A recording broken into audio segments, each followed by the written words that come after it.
In 2007, a particularly disturbing case was featured on the 5th season of Snapped. I've never seen one like that in my life, to entomb someone after death. Absolutely liquefied body that was probably the first and only case that's come to here. After nearly 2 decades, a deeper look into the investigation explores a killer's disturbing history of violence. I lifted the lid of the trash can, and the odor was the unmistakable smell of death. Leading to the discovery of even more heinous crimes. They found a adult male body, chopped multiple times in the back. He had a bag over his face. This was an undeniable pattern. And new interviews examine the motives that drove them to commit such unspeakable acts. She attacked her because she hated her. She was collecting those Social Security payments for about 2.5 years. Leading to shocking new developments from behind bars. Something unbelievable happened at the state prison. She is cunning, sneaky, and I would not be surprised if she tries it again.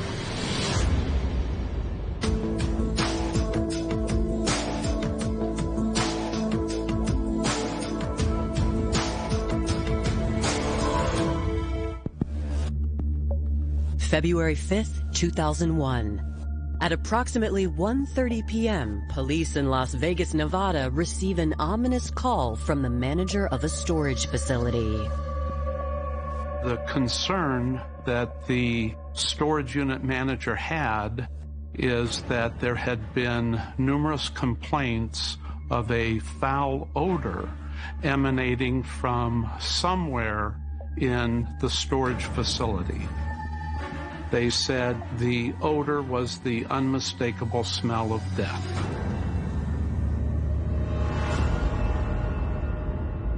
When officers arrive on the scene, the manager takes them to the storage unit in question. The moment they rolled up the door, they're hit with a pungent scent of decaying flesh. When they got in, they found a canister, a large garbage pail, like what you roll out to the curb at your house. There was plastic wrap around the top of the trash receptacle, as well as duct tape. They did a presumptive test for blood, which came back positive.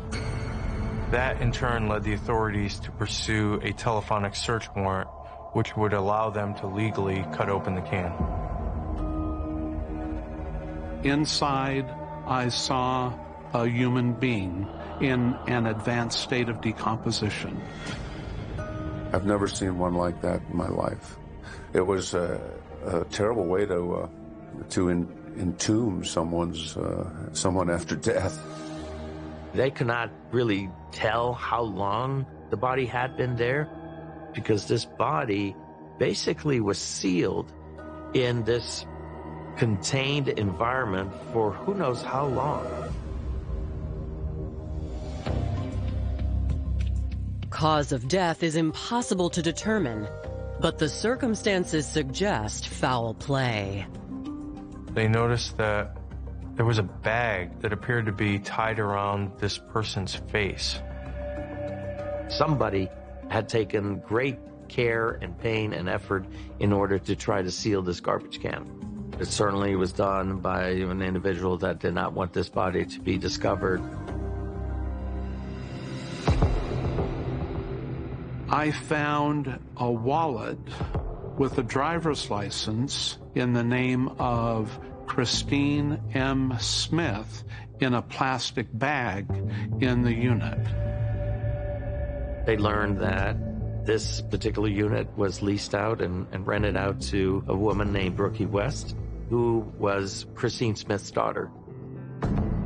Our initial belief is that the deceased person in the trash can was Brookey West's mother, but we didn't know. We had to confirm that. We needed to locate Brookey West to see what she had to say about the situation, to see what she knew.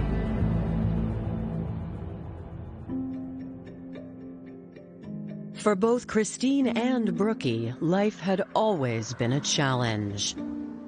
Christine Smith grew up in a rural Texas town, and her father was a truck driver. Her mom was a stay-at-home mother, and things started to go south for Christine at an early age. From the way she talked about her life, she had one traumatic experience after another. In 1947, Christine met an El Paso man named Leroy Smith. Smith was somebody who just came out of the military. He was now looking for a job and to start his own family. And Christine Smith and Leroy, they caught each other's eye, and eventually they got married. Leroy joined the police force, and the couple had 2 children, Brookey and a son named Travis. At first, it seemed like this was a dream come true for Christine. But over time, she would find herself in an abusive relationship. Her husband, even though he worked for the police, was not law-abiding. He was a known white supremacist, and he also became very interested in the occult and Satanism. At one point, Leroy left Christine for a cocktail waitress. Leroy took the children, sending Christine into a downward spiral.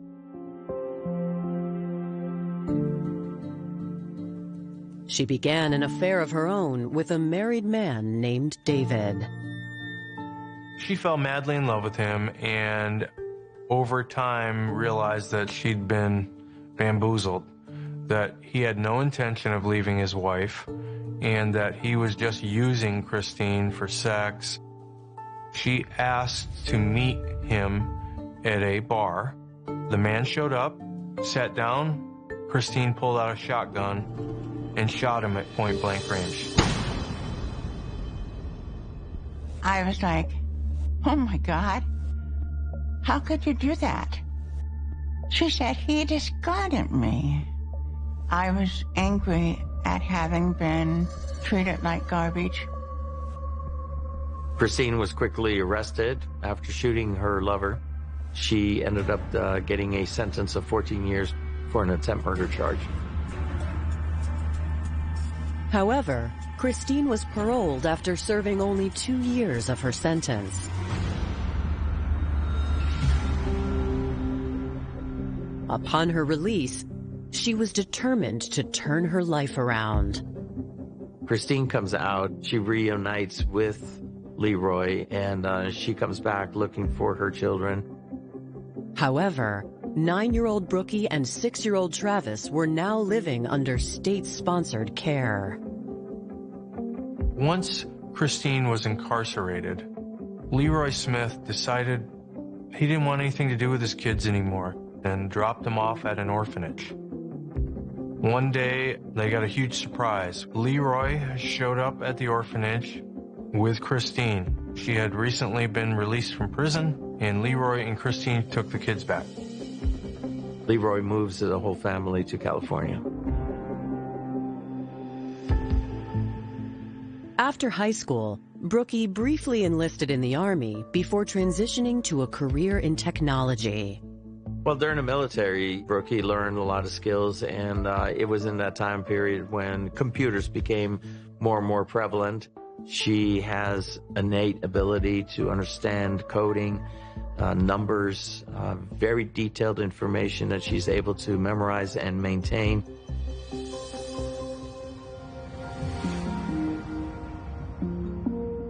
Over the next 2 decades, Brookey found great success in the field of technical writing. A technical writer is someone who produces documents. You might write a manual on how to install a computer program. Life was pretty good. She was able to buy a house in Los Banos, California. But her mother had some problems. Her mother had been sick one occasion, and she would take care of her mother. She would move back and forth between Las Vegas and San Francisco for work, so she kept residences both places. My understanding is that Brookey moved her mom to Las Vegas because it was a lot cheaper at the time than living in California. There was activity that Christine liked. She enjoyed being close to the casinos. Brookey split her time between the two states until 1997, when the 44-year-old permanently relocated to Las Vegas to live with her 65-year-old mother.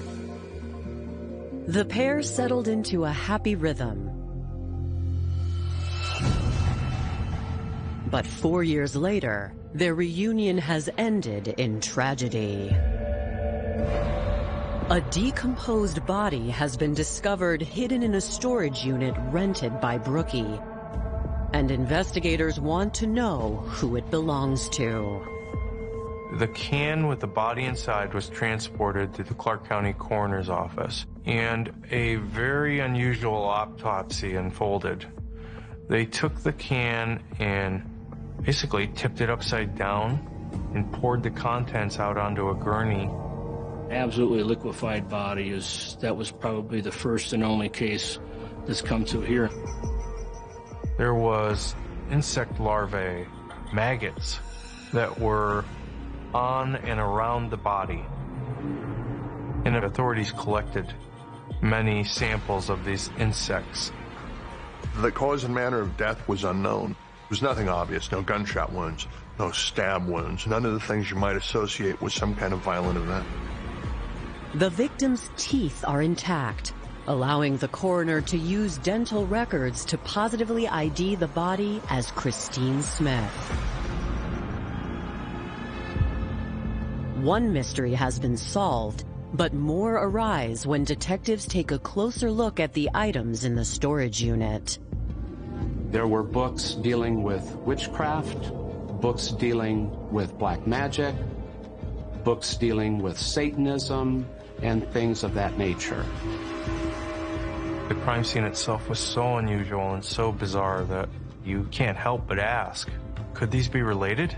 Could this involve Satanism, witchcraft, occult behavior? Coming up, investigators dig into Christine and Brookey's past. Some days you thought that they loved each other dearly, and other days you thought they hated each other. And they uncover a second mysterious death. There appeared to be a bag over the victim's face.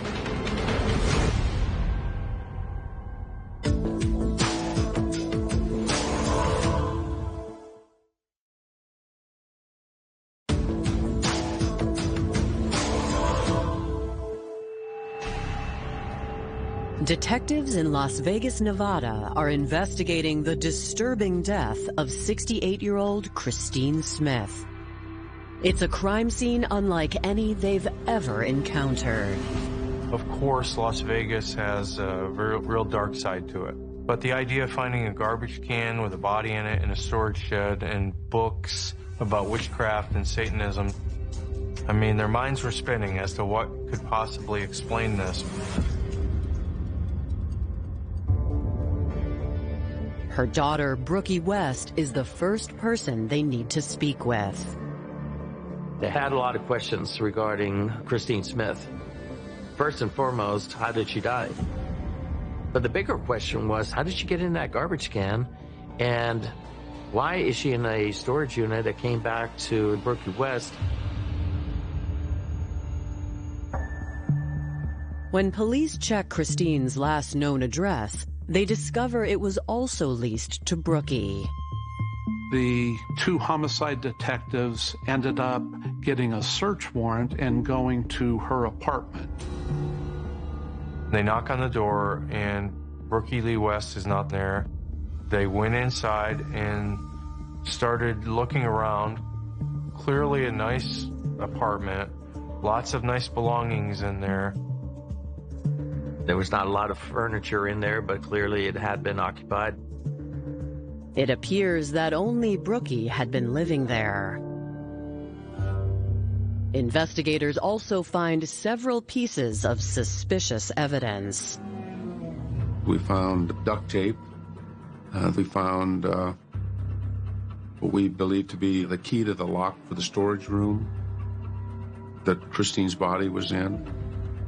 When they did a forensic analysis on that duct tape, they found that it was a perfect match to the duct tape that had been wrapped around the garbage can. Investigators then started to really take a close look at the paperwork that they found in the apartment, specifically bank records. They noticed that Brookey Lee West was collecting money, Social Security, that was supposed to go to her mother. And it made for a very suspicious circumstance and a likely scenario that Brookey was involved in her mother's death.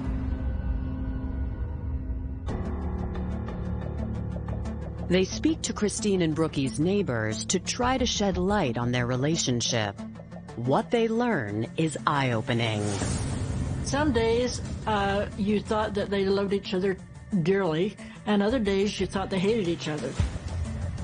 I didn't really want to get involved at all, you know, so Sandy told me a couple things about him every once in a while. They had this kind of double-edged relationship. They would fight, they would be at odds with one another. It was a back and forth kind of up and down situation.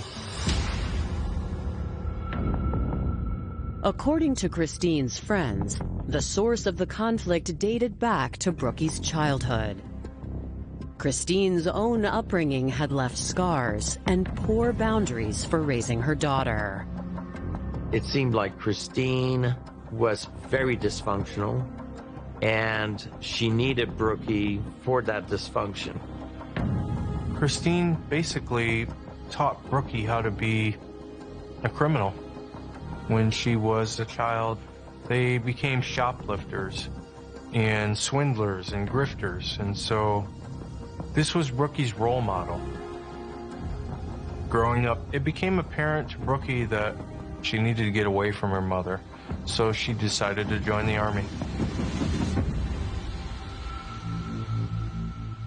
When the two reunited and began living together, the dynamic between them seemed to flip. Now, 44-year-old Brookey was the one in control. When she offered to take care of her mother, she made it clear there were limitations. Christine was not allowed to have visitors to their home. She was not allowed to talk about what went on in their home or about her relationship with Brooke or anyone else. In approximately January or February of 1998, Christine just seemed to fall off the face of the earth. When Christine's friends started to inquire about what happened, they started asking Brookey Lee West, you know, where's your mother? What Brooke had told everyone is that she had been taken to live with her brother Travis. The neighbors thought it was suspicious because she had heard Travis was severely mentally ill, that he was not able to take care of himself, that he was walking the streets and was homeless. It just didn't make any sense at all, and they quickly concluded that this was all a big lie. She had not been seen since nearly 3 years prior to the discovery of her body.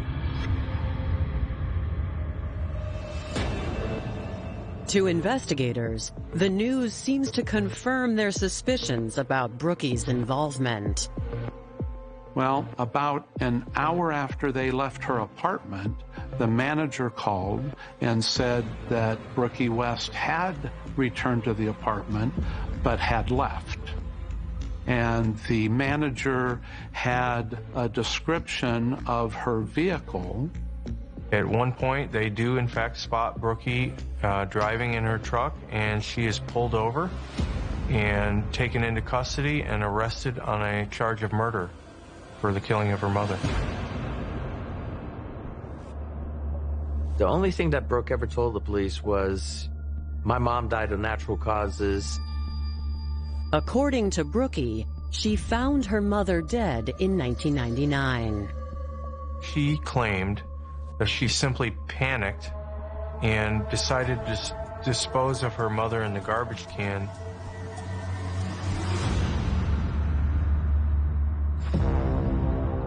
News of the horrific crime scene and Brookey's arrest seizes headlines across the country.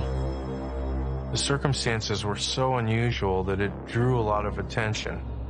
And that media coverage made its way to California. Las Vegas police learned that Christine Smith wasn't the first person close to Brookey Lee West who had died under suspicious circumstances. A detective in California reached out to the Las Vegas detectives to let them know that, hey, just a few years earlier, Brookey Lee West was my prime suspect in her husband's murder.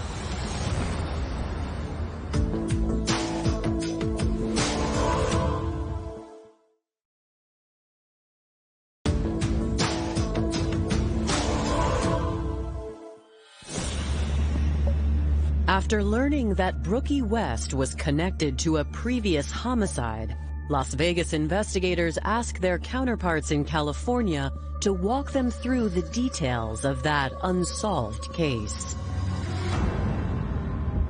On June 6, 1994, Tulare County Sheriff's Department received a 911 call from a tourist who was visiting the Sequoia National Forest. This individual who was picnicking with his family discovered a body of a male that was found on the side of the road. Officers responded, and it was clear that this was a homicide, and there appeared to be a bag over the victim's face.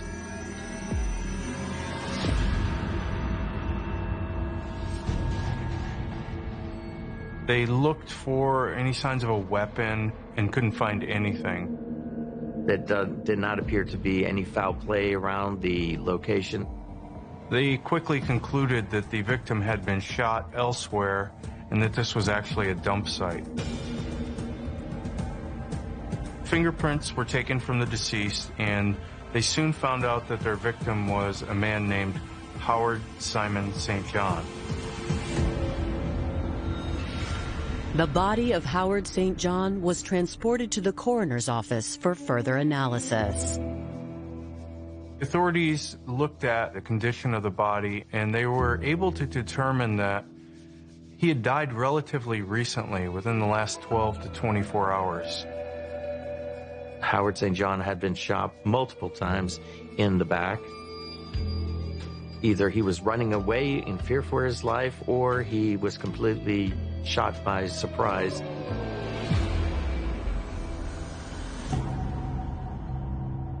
They also uncovered an interesting clue, which was a .32 caliber bullet was lodged in his neck, and it appeared to be from a separate shooting. It did not appear to be related to his death. Howard had been shot in a separate incident, and he survived. Based on the limited amount of healing from that earlier gunshot wound, the coroner believed it happened just a few weeks prior. They learned that Howard had a significant record involving petty crimes, mostly involving alcohol abuse. He was from a tough side of town in the San Jose Bay Area, San Francisco. He had been in and out of jail. And they also learned a very important fact, which was he was in a very tumultuous marriage with a woman by the name of Brookey Lee West. Investigators contacted Howard's family to learn more about his marriage and his life. What they learned was that Howard Simon St. John was born in May 1958 to Sylvester and Catherine St. John in Redwood City, California. They traced him to a nearby Tulare County Indian reservation. He had a history there, grew up there, and wanted to explore his Native American roots. He'd been there for many years and had at one point a stable family life early on.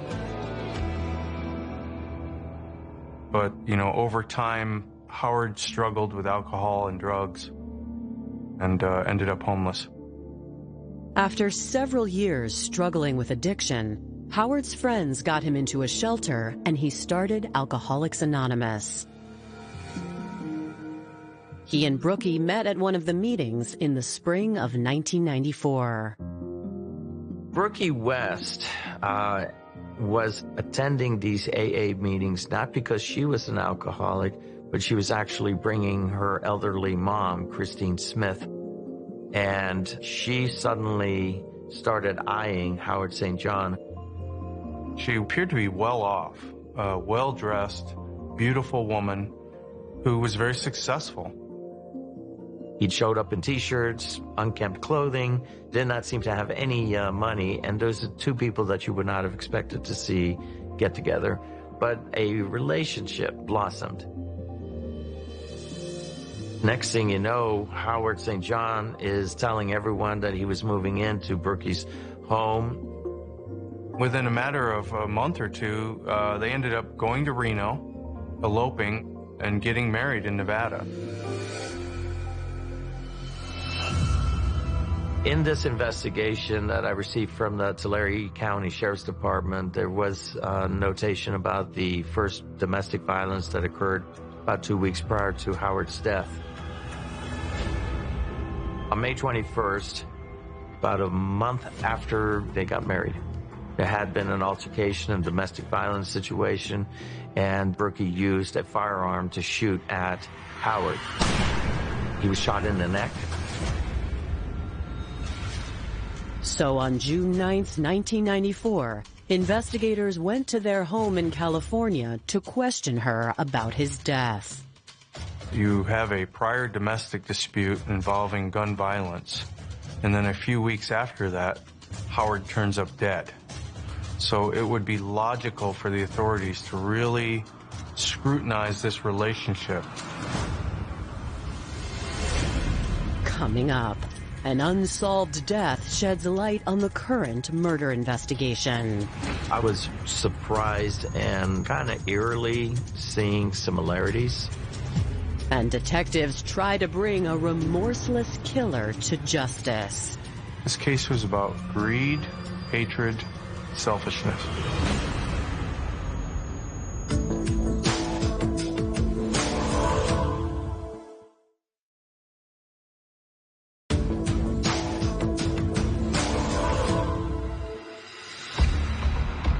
After Brookey Lee West emerged as the prime suspect in the investigation into her husband's murder, California investigators went to their home to question her. A woman answered the door, but it wasn't Brookey. It was her 62-year-old mother, Christine Smith. When the authorities talked to Christine Smith, she had very negative things to say about Howard Simon St. John. She said that he was a bum, that he drank all the time, he didn't work, and that, frankly, her exact words were, he's as crazy as a bedbug. Nobody understood his purpose in Brooke's life. He didn't appear to have any job because he would be at home whenever she was gone to work. In comparison to Brooke, he was a slob.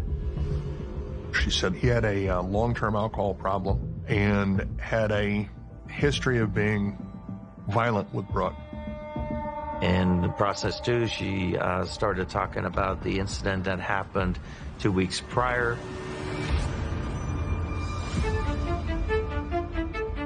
She said that Brookey had accidentally put Howard's wallet and identification through the wash, and that they had been arguing about this, and that Howard was acting violently.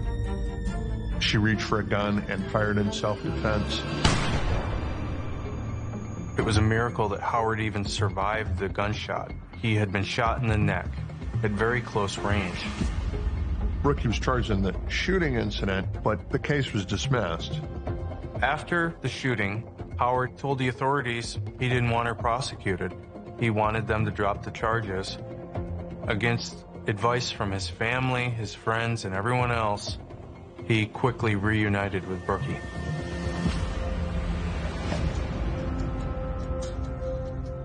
Christine told them she didn't know why Brookey decided to take Howard back after his recovery. Detectives were interested in asking Brookey the same question. And before the interview with Christine was over, they got their chance. Suddenly, Brookey West came home. She was very charismatic and open and willing to talk to detectives. Brookey Lee West told a very similar story to her mother, which was that she had shot him in self-defense. So those two accounts aligned with one another.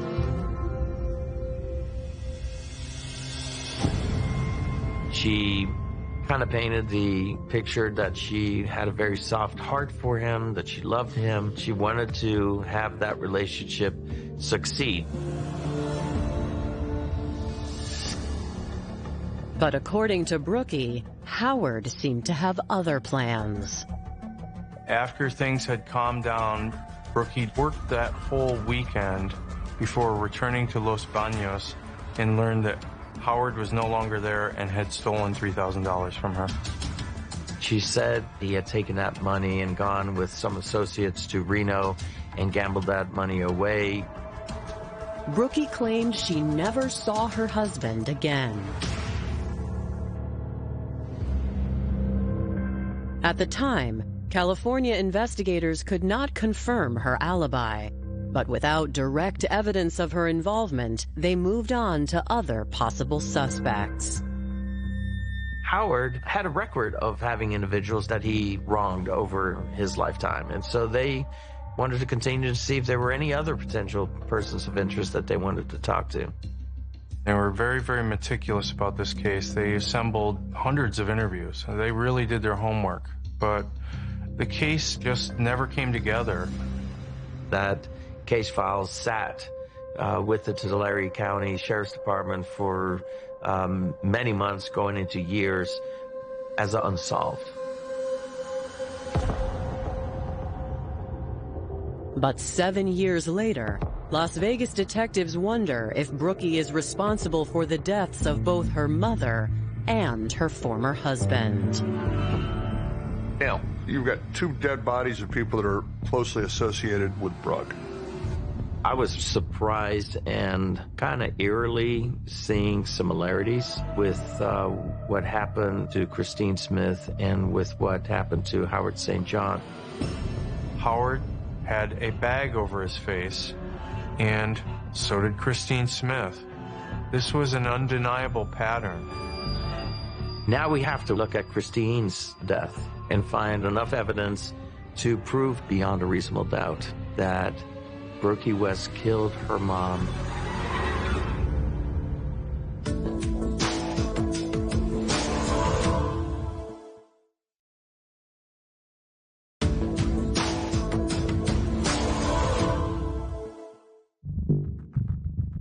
While there is no statute of limitations on murder, the evidence isn't strong enough to charge Brookey Lee West in connection to the murder of Howard St. John. Crime scene technicians combed through the storage unit looking for any other evidence to tie Brookey to Christine's murder. They did a very extensive examination of the cellophane and duct tape around the garbage can. To my amazement, the crime scene investigator was able to find and recover a fingerprint that was on the inside of the plastic cellophane wrapping. When they did an analysis of that fingerprint, they found out that it was Brookey Lee West's print. That was a pretty good indication to us that Brookey at least had some hand in sealing the trash can. I think that one day Brookey just snapped and attacked her mother because she hated her. She hated all the childhood trauma that she had been put through. She'd never had stability in her life, and Christine was going to pay the price for it. Brookey West is a diabolical individual. She didn't have a good relationship with her mom. She decided to kill her, and she was collecting those Social Security payments for about 2.5 years until she was discovered. This case was about greed, hatred, and selfishness. The fingerprint is a solid piece of evidence, but as Brookey's trial date approaches, Prosecutors wonder if it will be enough to convict her. Did I feel comfortable going to trial the way it is? Absolutely not. How do I prove to a jury that this was done by criminal means with criminal intent? On July 3rd, 2001, 5 months after Christine Smith's body was discovered, her daughter, Brookey Lee West, stands trial for murder. A lot of cases you've got a murder weapon. A lot of cases you might have a confession. They didn't have any of that with Brookey. Could Brookey have just simply panicked and disposed of her mother's body but didn't kill her? The defense presented the idea that the body may have had some natural disease that no longer is viewable, and I had to concede that that was possible. But the prosecution argues that a crucial detail about the crime scene proves Brookey's claim to be false. There would be no reason to put a bag over someone's face if you just panicked. I have a theory about all that. It's based on the Satanic Bible. I read it in order to see if there was a connection. By placing something over their eyes, that person is damned forever to be stuck in their own demons.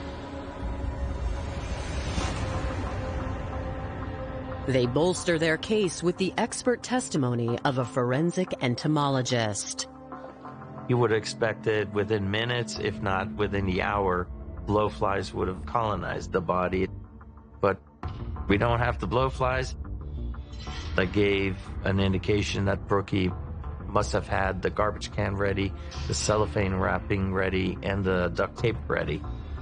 The lack of blowflies suddenly gave me the option to, based on science, to argue that this was premeditated. The body most likely went into this can very shortly after it died, or possibly even when it was still alive.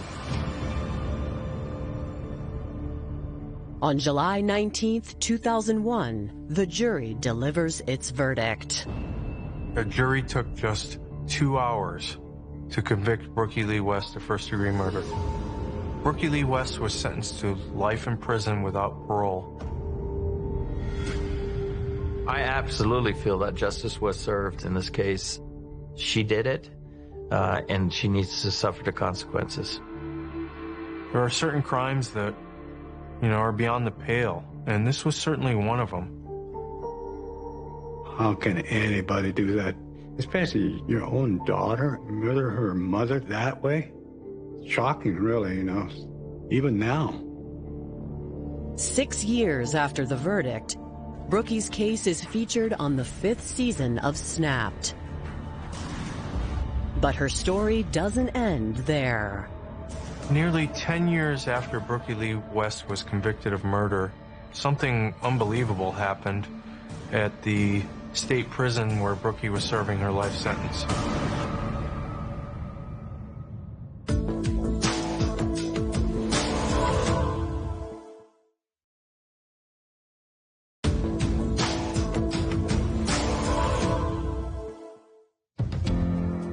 July 20th, 2012. Brookey Lee West has been incarcerated since 2001, when she was convicted of murdering her mother, Christine Smith. So Brookey's housed at Florence McClure Women's Facility in North Las Vegas. It's the prison for the state of Nevada for female prisoners. Brookey was by and large a model prisoner. She taught art classes. She was involved in pen pal groups, all kinds of things to try to be productive even though she was in prison. I think the structure of prison suited Brookey fairly well. 11 years after her conviction, it's Friday morning visiting day, and most inmates are preparing to see family members. But Brookey is occupied with something else. Brookey had taken some art supplies and hid some art supplies. She managed to dye her hair, and she managed to store away some clothes from a guard. She had changed her clothes and made her way all the way to the front entry, of the prison and was on the verge of walking out. She was able to get through multiple checkpoints and was just stopped at the last one. She almost made it, but she was arrested trying to walk out the front door of Florence McClure. She's now housed in a maximum security facility, and that she's no longer in the Nevada Women's Correctional Facility. Brookey West is very crafty. She is cunning, sneaky, and I would not be surprised if she tries it again.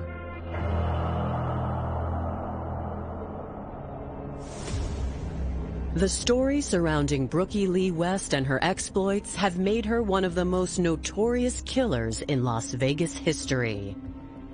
And while she remains in jail for the gruesome murder of her mother, authorities were never able to prove Brookey was responsible for the death of her husband. She was a professional, high-income, attractive woman, a technical writer, someone that you would never, ever think was capable of this type of violence. But behind the facade was a very dangerous human being. The people who were close to Brookey were traumatized beyond belief by this whole series of events. And they just cumulatively came to learn that they were in the presence of a predator.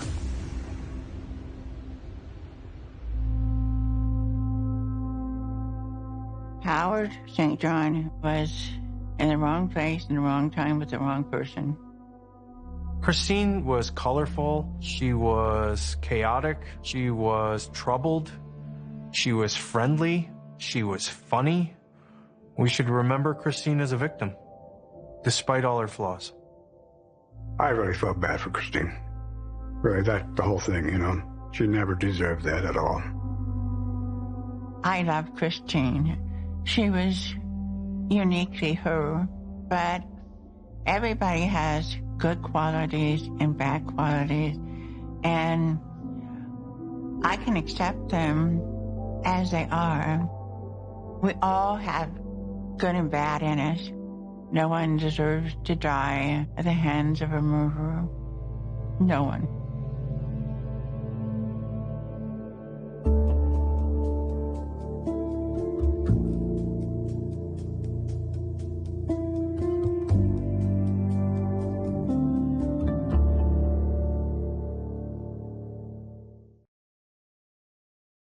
The ominous silence of a Las Vegas storage facility on a winter afternoon in the year 2001 was shattered, not by a sudden explosion or the screech of tires, but by a pervasive, sickening odor that hinted at unspeakable truths. It was February the 5th, a mundane Monday, when at approximately 1:30 in the afternoon, the manager of this particular facility placed a call to the Las Vegas, Nevada police. His concern was not unfounded. Numerous complaints had converged, all pointing to a foul stench emanating from somewhere within the labyrinthine rows of units, a scent so distinctive, so absolute, that it was quickly and chillingly identified as the unmistakable smell of death. This was not the ordinary grimy underbelly of the city. This was a prelude to something far more sinister, a case that would defy easy categorization and plumb the darkest depths of human depravity. When officers arrived on the scene, guided by the manager's trembling hand, they were led to the precise storage unit. The moment the metal door rattled upward, a putrid, suffocating wave of decaying flesh assaulted their senses. A visceral confirmation of the manager's fears. Inside, amidst the shadows, a large household-type garbage pail, similar to those rolled to the curb for weekly collection, stood with a grotesque finality. It was not merely sealed, but meticulously entombed.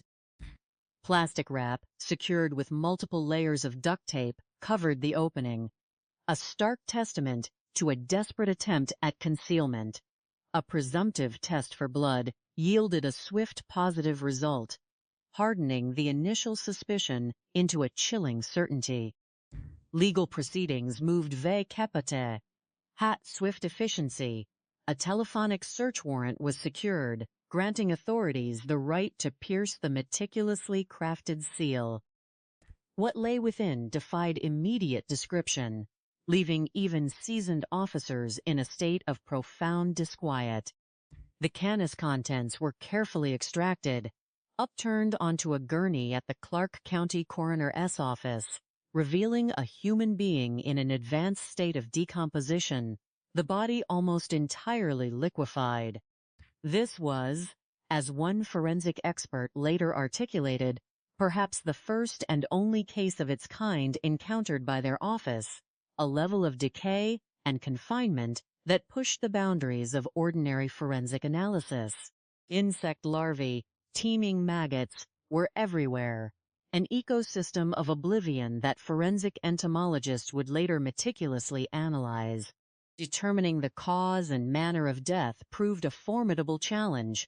No obvious gunshots, no visible stab wounds, none of the customary markers of violent demise. Yet, the circumstances screamed foul play, an unspoken narrative of sinister intent. One peculiar detail, however, provided a powerful silent accusation. A bag appeared to be tightly secured around the victim's face.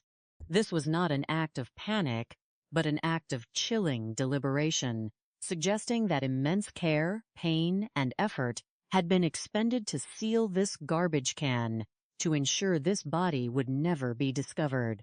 It spoke volumes about the perpetrator's intent, not merely to dispose, but to obliterate identity, to condemn the deceased to a perpetual hidden existence.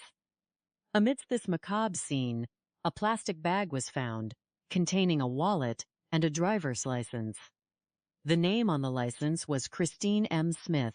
Investigations quickly revealed that the storage unit itself was leased to a woman named Brookey West, Christine Smith's own daughter. The initial gut-wrenching belief began to form. The deceased person in the trash can was likely Brookey West's mother. But mere belief was not enough. Confirmation was imperative, and locating Brookey West became the investigators' immediate and paramount objective. To understand the tragic culmination, one must first delve into the complex, often fractured lives of Christine and Brookey Smith. Christine Smith's upbringing in a rural Texas town was a crucible of trauma, a relentless succession of challenging experiences.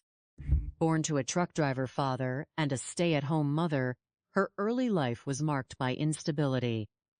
In the year 1947, Christine encountered Leroy Smith in El Paso, a man fresh out of the military, seeking to establish a family and a career. Their paths converged. They married, and Leroy joined the police force. They had 2 children, Brookey and a son named Travis. For Christine, this might have initially presented as a beacon of hope, a dream realized. However, the veneer of normalcy quickly cracked. Leroy, despite his role in law enforcement, proved anything but law-abiding. He was known for his white supremacist ideologies and a deeply troubling fascination with the occult and Satanism. Their marriage deteriorated, punctuated by abuse, and at one point, Leroy abandoned Christine for another woman, taking the children with him. This act of abandonment propelled Christine into a downward spiral of her own. Her subsequent affair with a married man named David, a desperate bid for affection, ended in further heartbreak. She fell deeply in love, only to realize she had been exploited, that David harbored no intention of leaving his wife. Consumed by rage and the stinging humiliation of being discarded, Christine met David at a bar, pulled out a shotgun, and shot him at point-blank range. Her chilling justification, "He discarded me." Mort was angry at having been treated like garbage, revealed a deeply rooted emotional wound, a history of feeling unwanted and disrespected. For this attempted murder, Christine received a 14-year sentence, but remarkably, she was paroled after only 2 years, emerging with a declared determination to reshape her life. Upon her release, Christine sought to reunite with her children, 9-year-old Brookey and 6-year-old Travis, who, in her absence, had been placed in state-sponsored care after Leroy had abandoned them at an orphanage. In a sudden, unexpected twist of fate, Leroy reappeared at the orphanage with Christine, and the children were taken back by their parents.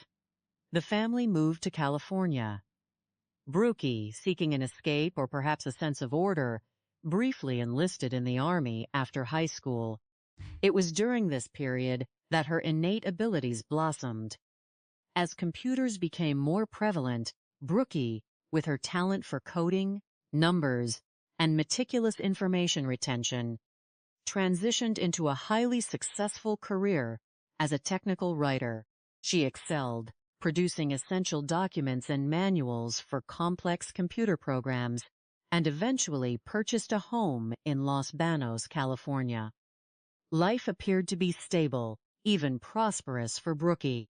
However, her mother, Christine, continued to struggle with various ailments, often requiring Brookey's care. Brookey split her time between Las Vegas, where it was cheaper, and San Francisco for work, maintaining residences in both. Her decision to move Christine to Las Vegas was partly pragmatic, but also facilitated Christine's enjoyment of the casinos. By 1997, 44-year-old Brookey permanently relocated to Las Vegas to live with her 65-year-old mother. For 4 years, they maintained an outwardly amicable existence, a seemingly happy reunion. But in 2001, that fragile peace was shattered, culminating in the grotesque discovery in the storage unit. The positive identification of the decomposed body as Christine Smith, made possible through intact dental records, solidified the horrifying connection between mother and daughter, yet opened a Pandora's box of new and disturbing questions. The discovery of the crime scene itself, a human body sealed within a trash can, amidst books on witchcraft, black magic, and Satanism, baffled investigators, prompting questions of whether these dark artifacts were merely a bizarre backdrop or intimately connected to the unsettling nature of Christine's demise. Las Vegas, a city with its renowned glittering facade, also possessed a palpable dark side, but this particular case transcended typical criminality, prompting minds to reel in search of a plausible explanation. Their primary focus, inevitably, turned to Brookey West, the daughter and the leaseholder of the storage unit.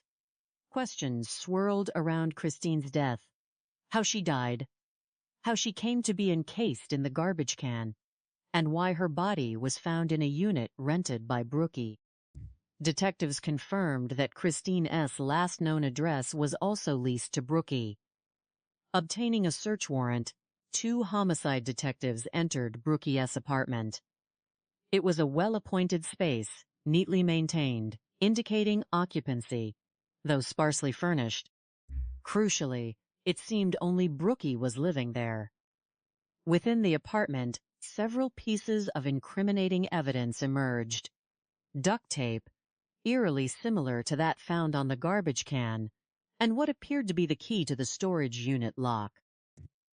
Forensic analysis later confirmed the duct tape in the apartment was a perfect match for that securing the gruesome container.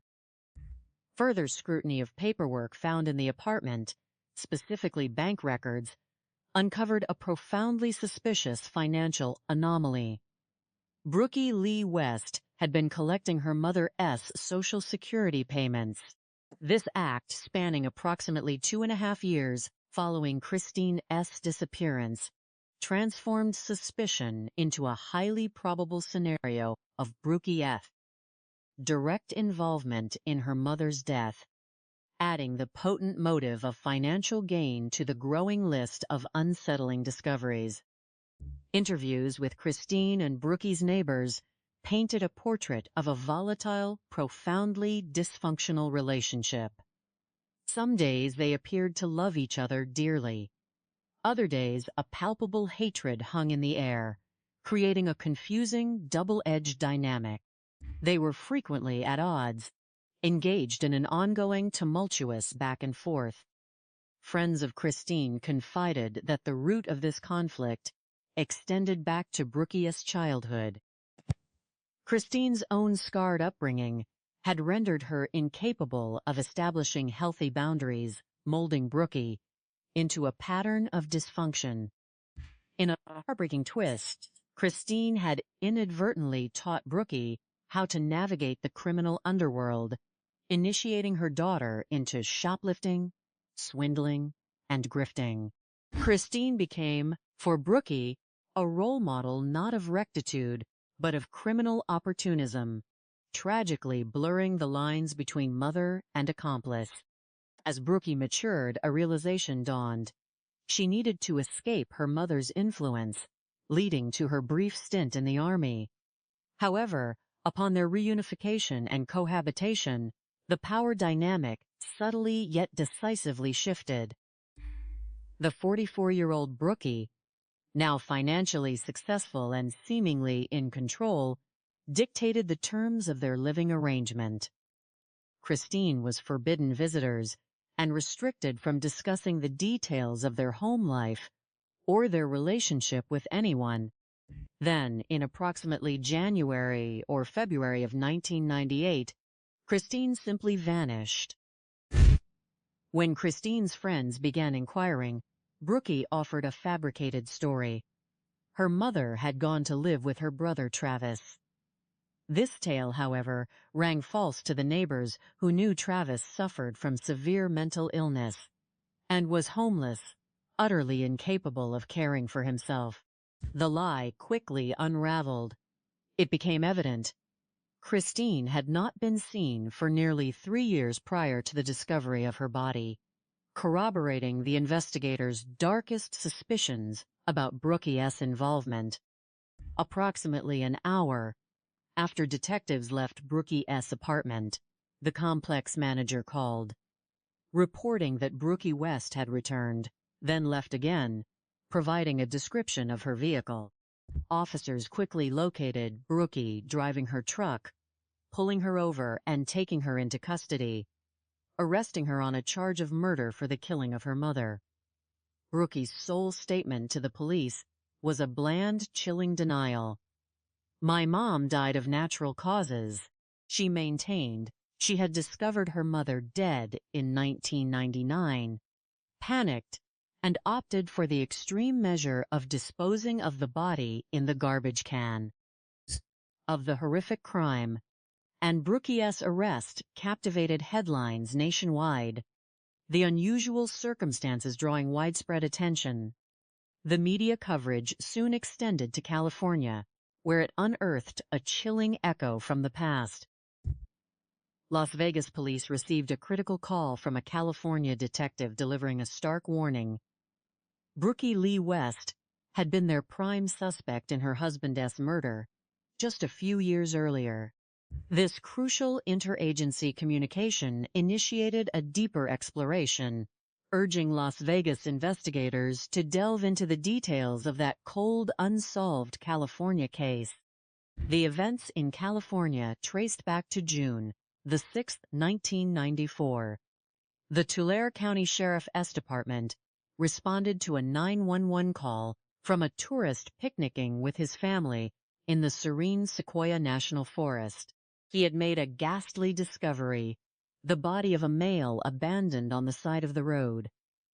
Officers quickly confirmed it was a homicide. A bag disturbingly reminiscent of Christine's case was found over the victim's face. No weapon was present, and there was no discernible sign of foul play around the immediate vicinity, leading investigators to conclude the victim had been shot elsewhere, and his body simply dumped at this remote location.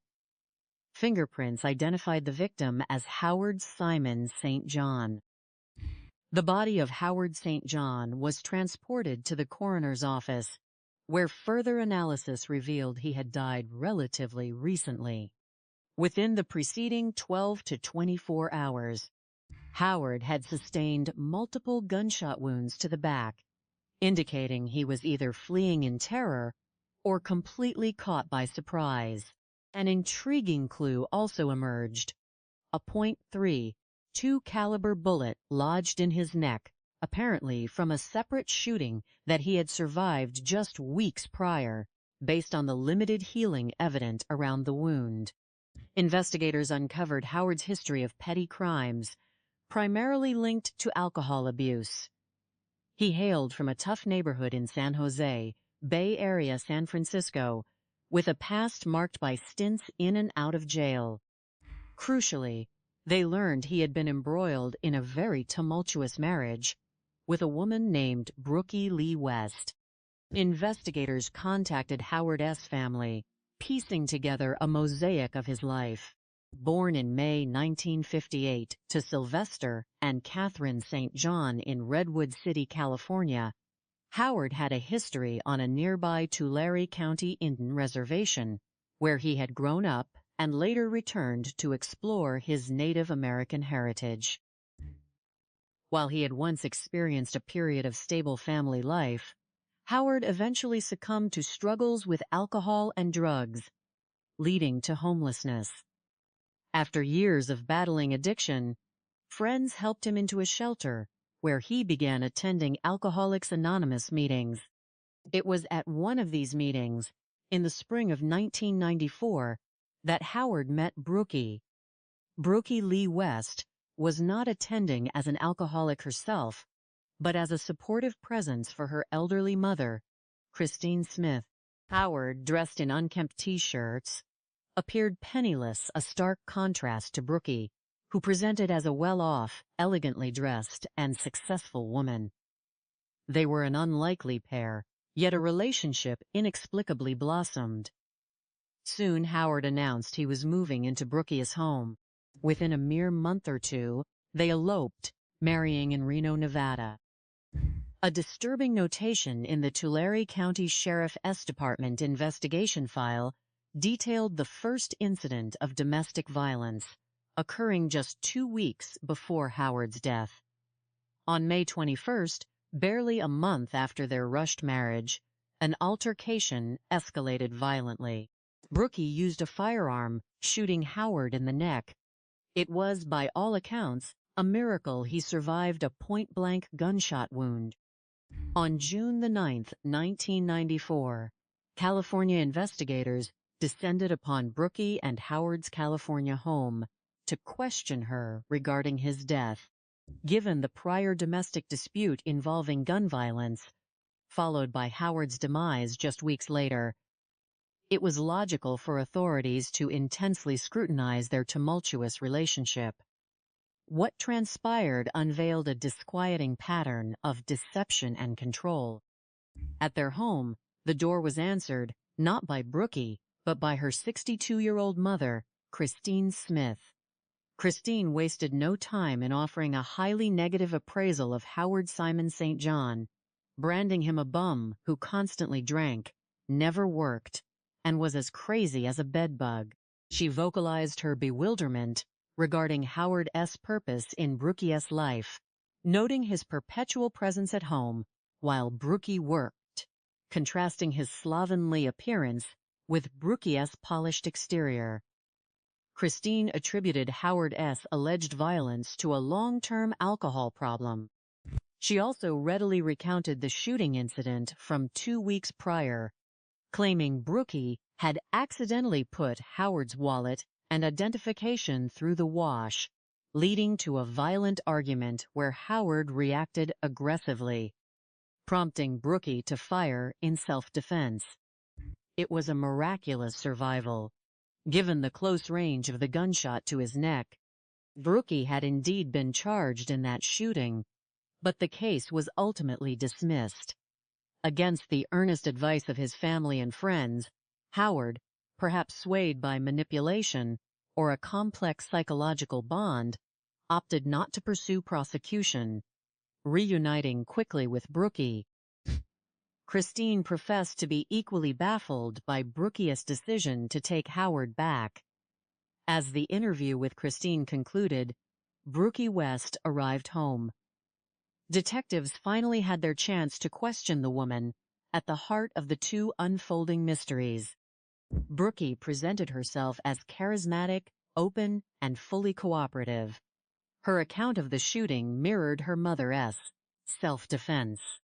Both narratives aligned, painting a picture of Brookey as a compassionate partner, holding a soft spot for Howard, desiring the relationship to succeed despite his alleged flaws.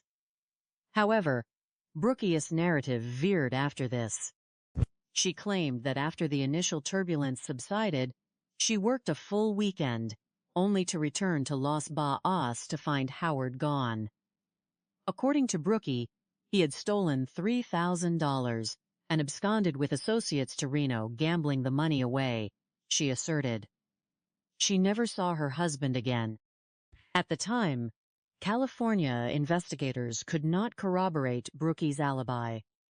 Without concrete, direct evidence of her involvement in Howard's death, they were compelled to explore other avenues, considering Howard's history of wrongdoing and the potential for other persons of interest.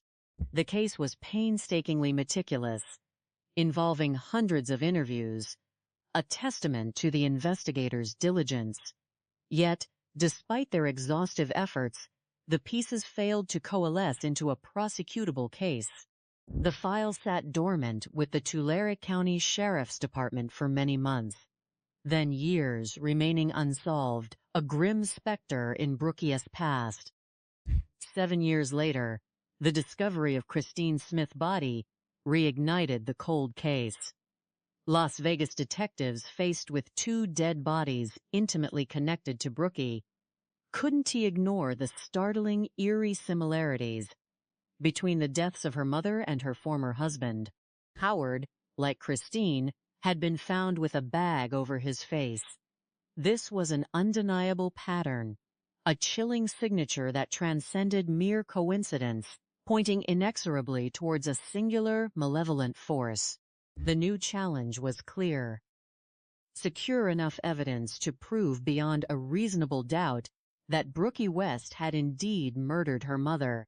While murder carried no statute of limitations, building an airtight case against Brookey for Howard's death remained a formidable, if not insurmountable, obstacle without direct evidence.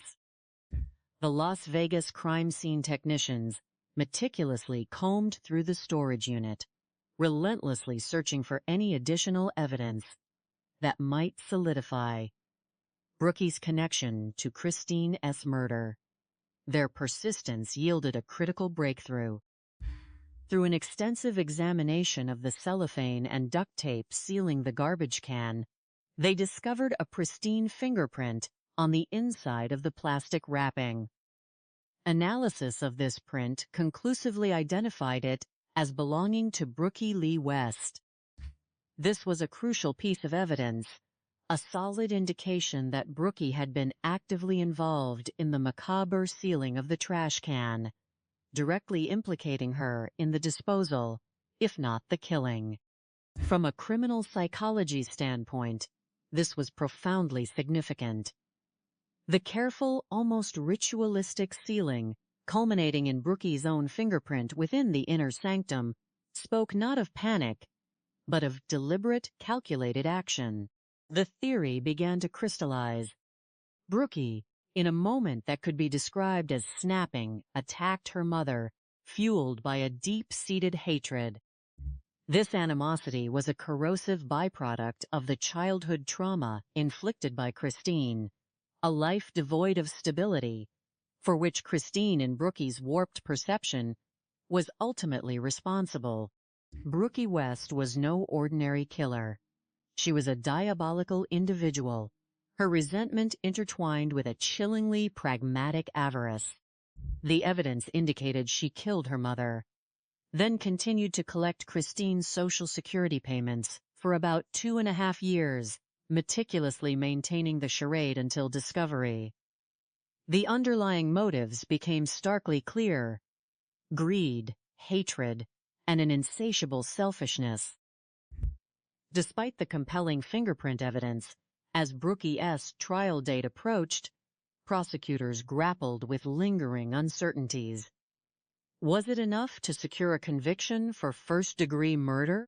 The absence of a murder weapon or a confession, standard pillars of a homicide case, presented significant hurdles. The defense posited a plausible alternative.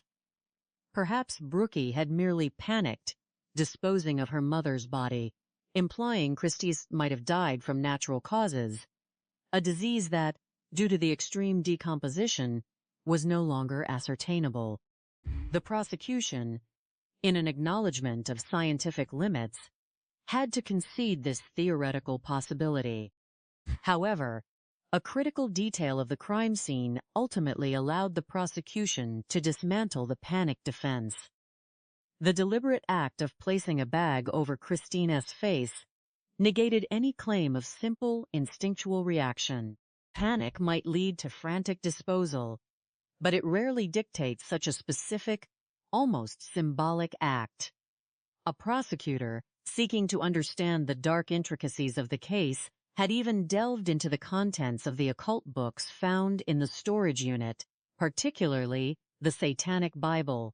His theory, presented to the jury, suggested that placing something over the eyes could, in certain dark beliefs, condemn that person to an eternity of being trapped by their own demons. While speculative regarding Brookey's actual beliefs, it served as a powerful rhetorical tool to establish malevolent intent and a conscious choice to desecrate beyond simple disposal. Further bolstering the prosecution's case was the expert testimony of a forensic entomologist. Their analysis of the insect evidence, or rather the striking lack of certain insect activity, proved damning. The absence of blowflies, which would typically colonize a body within minutes or hours of death, was a critical anomaly. This scientific fact provided a powerful basis to argue that the body had been sealed into the can very shortly after death, possibly even while still alive. The implication was clear. Brookey must have had the garbage can, the cellophane wrapping, and the duct tape prepared in advance. The lack of blowflies unequivocally pointed to premeditation, scientifically dismantling the panic defense. On July 3, 2001, 5 months after Christine Smith's body was discovered, Brookey Lee West murder trial began. The prosecution, armed with the fingerprint, the entomological evidence, and the logical inferences drawn from the deliberate sealing and the bag over the face, presented a cohesive narrative of premeditated murder, fueled by greed and deep-seated animosity. The jury, after just 2 hours of deliberation on July 19, 2001, delivered their verdict of first-degree murder. Brookey Lee West was sentenced to life in prison without the possibility of parole. Justice, in this horrifying case, was undeniably served, punishing a crime described as beyond the pale. The profound shock and emotional impact of a daughter murdering her own mother in such a gruesome manner remained, even years later, a difficult reality to process. 6 years after her conviction, Brookey's case was indeed featured on the 5th season of Snapped, bringing her chilling story to a national audience. But her story, even behind bars, was far from over. Nearly a decade after her conviction, on July 20, 2012, something truly astonishing transpired at the Florence McClure Women's Facility in North Las Vegas, the state prison for female inmates, where Brookey was serving her life sentence. For years, Brookey had been a model prisoner. She taught art classes, participated in pen pal groups, and engaged in various productive activities, seemingly adapting well to the structured environment of prison life. This facade, however, was a testament to her inherent cunning and manipulative nature, merely another manifestation of her deceptive personality. On a Friday morning during visiting hours, While most inmates prepared to see family, Brookey was meticulously orchestrating a grand illusion. Using hoarded art supplies, she dyed her hair, and with concealed clothes pilfered from a guard, she changed her appearance. With audacious confidence, she navigated multiple checkpoints, making her way to the very front entry of the prison, mere steps from freedom. She almost succeeded, halted only at the final checkpoint before walking out the main doors of Florence McClure. She was apprehended, a breathtaking testament to her unyielding craftiness. This audacious escape attempt led to her transfer to a maximum security facility, reinforcing the belief among authorities that Brookey West was extraordinarily cunning, sneaky, and ever capable of attempting such an act again. The saga of Brookey Lee West and her criminal exploits secured her a notorious place in Las Vegas history. While she remained incarcerated for the gruesome murder of her mother, the authorities were never able to conclusively prove her responsibility for the death of her husband, Howard St. John, leaving that particular darkness with an enduring, unsettling ambiguity. Brookey, a successful, high-income technical writer, an attractive woman, outwardly the epitome of normalcy, represented a terrifying truth. Behind a carefully constructed facade could lie a deeply dangerous human being, a predator. Those close to her were traumatized beyond belief, slowly realizing they had been in the presence of someone truly malevolent. Howard St. John was, tragically, in the wrong place, at the wrong time with the wrong person. And Christine Smith, despite her flaws, her colorful, chaotic, troubled yet friendly and funny personality, was ultimately a victim, a human being who never deserved such a brutal and undignified end at the hands of her own daughter.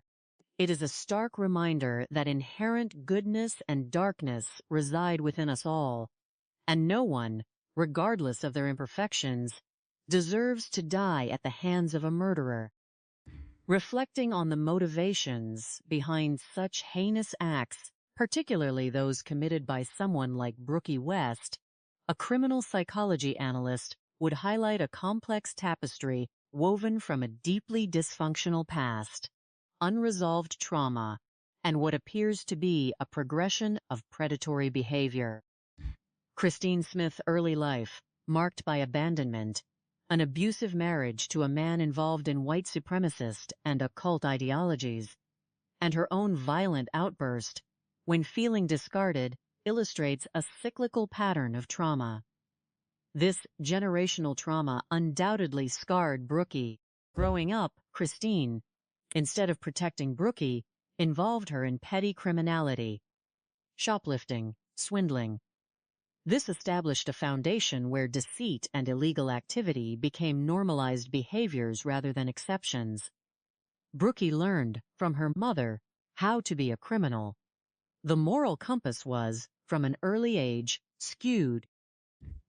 When Brookey gained her independence through the military and her successful technical writing career, a power shift occurred.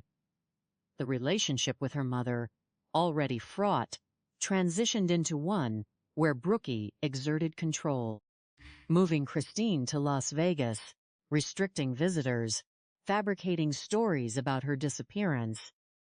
These actions speak to a deeply controlling personality.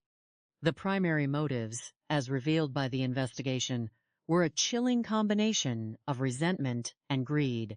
The resentment, likely stemming from a lifetime of perceived neglect, emotional damage, and perhaps a desire to break free from the past, fermented into hatred.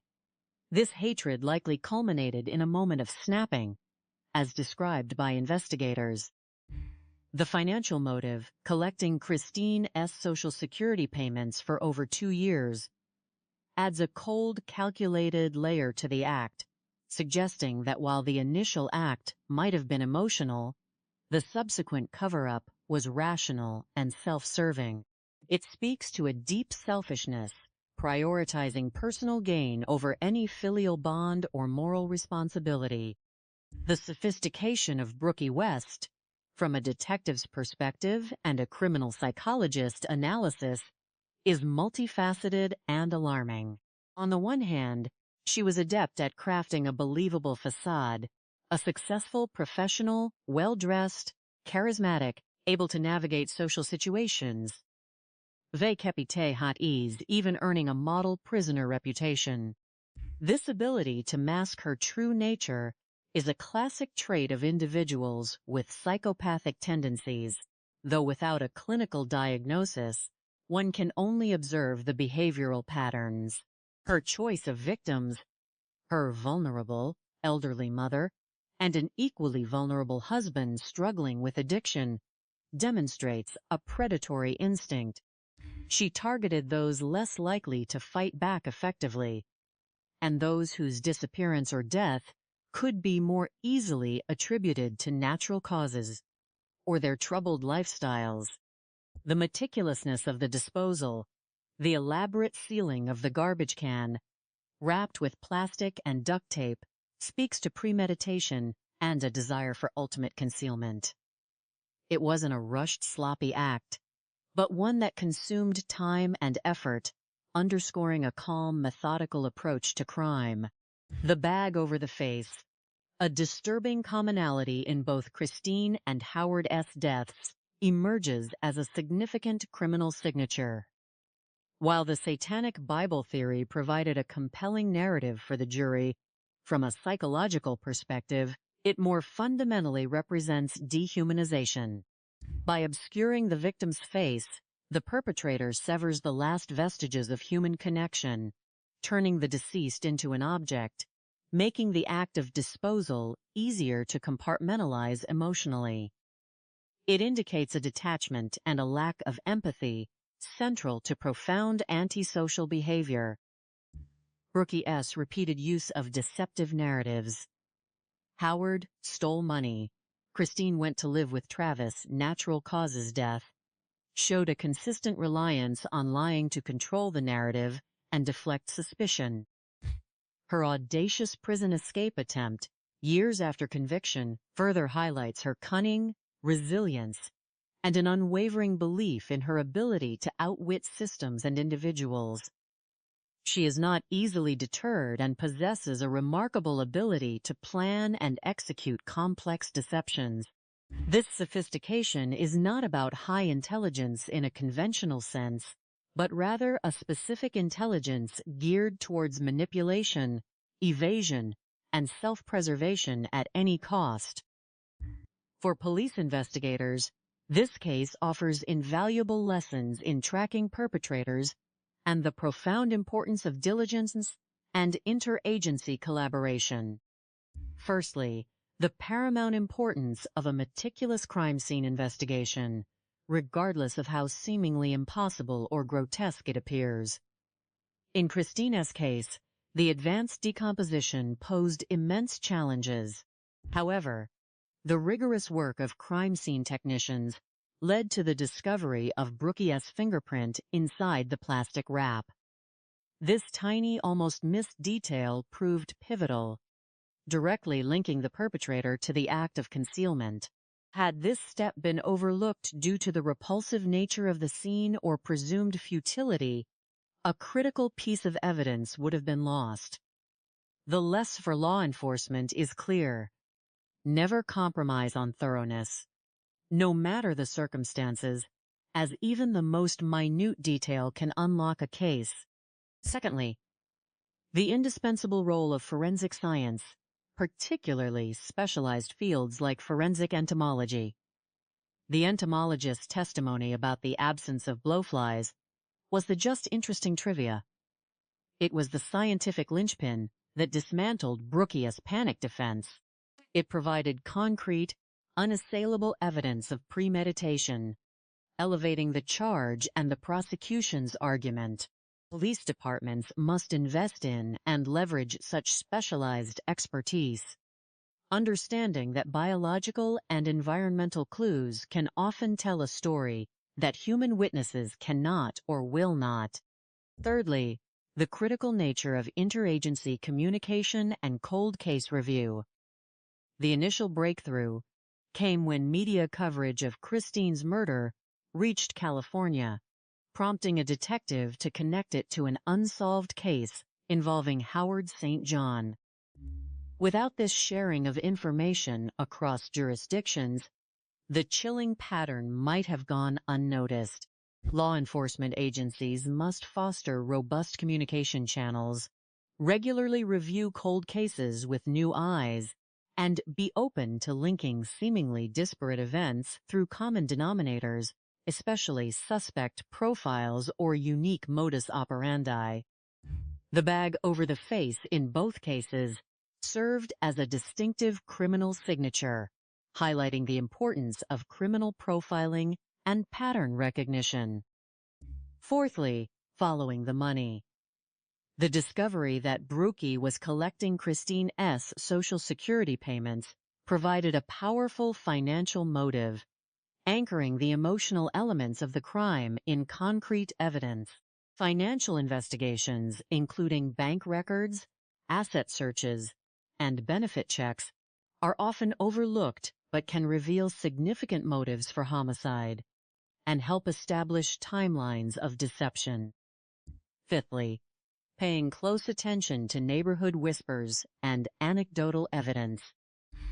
While not admissible in court on their own, the neighbors' descriptions of the volatile love-hate relationship between Brookey and Christine, and the widespread suspicion regarding Christine S.'s sudden disappearance, provided investigators vekep ite hot crucial context and informed their interrogation strategies. These community insights can be vital early warning signs and direct investigatory efforts. Drawing life lessons from this deeply troubling narrative, we are presented with stark warnings about the hidden dangers lurking beneath outwardly respectable facades. The most prominent lesson is to never underestimate the manipulative capacity of seemingly normal individuals. Brookey West was a successful professional, articulate, and outwardly composed.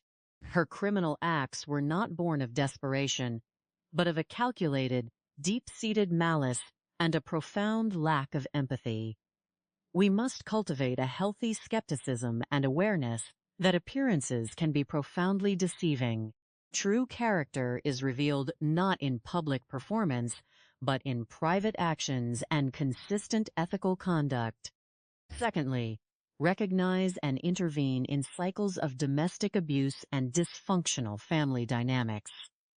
Christine S.'s life was a chain of traumas, and her own unhealthy behaviors, tragically, seeped into Brookey's upbringing. The history of domestic violence with Howard, particularly his withdrawal of charges against Brookey despite being shot, is a chilling illustration of the power and control dynamics in abusive relationships. Friends, family, and community members must be empowered to recognize these red flags and encourage victims to seek help, even against their own resistance. Supporting systems for victims, both male and female, must be robust and accessible. Thirdly, be vigilant for financial exploitation, especially of the elderly or vulnerable. Brookey's collection of Christine S. Social Security payments underscores a common yet often undetected form of abuse. Friends, family, and banking institutions have a crucial role in monitoring the financial well-being of older adults. Any sudden, unexplained disappearances, coupled with continued financial activity on the part of the missing individual, should raise immediate alarms. Fourthly, trust your instincts when something feels fundamentally wrong. The neighbors sensed Christine's story about living with Travis was a lie. These intuitive feelings, often dismissed as mere gossip, can be vital indicators of underlying problems. If a friend or family member suddenly cuts off communication or their story doesn't add up, gentle but persistent inquiry, and potentially involving authorities, might prevent a tragedy. The phrase, See something, say something applies not just to terrorism, but to the subtle indicators of personal danger as well. Fifthly, the importance of confronting unresolved trauma and psychological wounds. While not an excuse for criminal behavior, the analysis of Christine's own traumatic past and how it shaped her relationship to Hat Brookey highlights the destructive generational impact of unresolved psychological issues. Communities need better access to mental health resources and support systems to help individuals process trauma in healthy ways, breaking cycles of dysfunction and preventing future harm. Finally, the case inspires a deep appreciation for the unyielding pursuit of justice. Despite the ghastly nature of the crime, the scientific challenges, and the criminal's cleverness, dedicated investigators and forensic experts persevered, piece by painstaking piece, to expose the truth and bring Brookey West to account.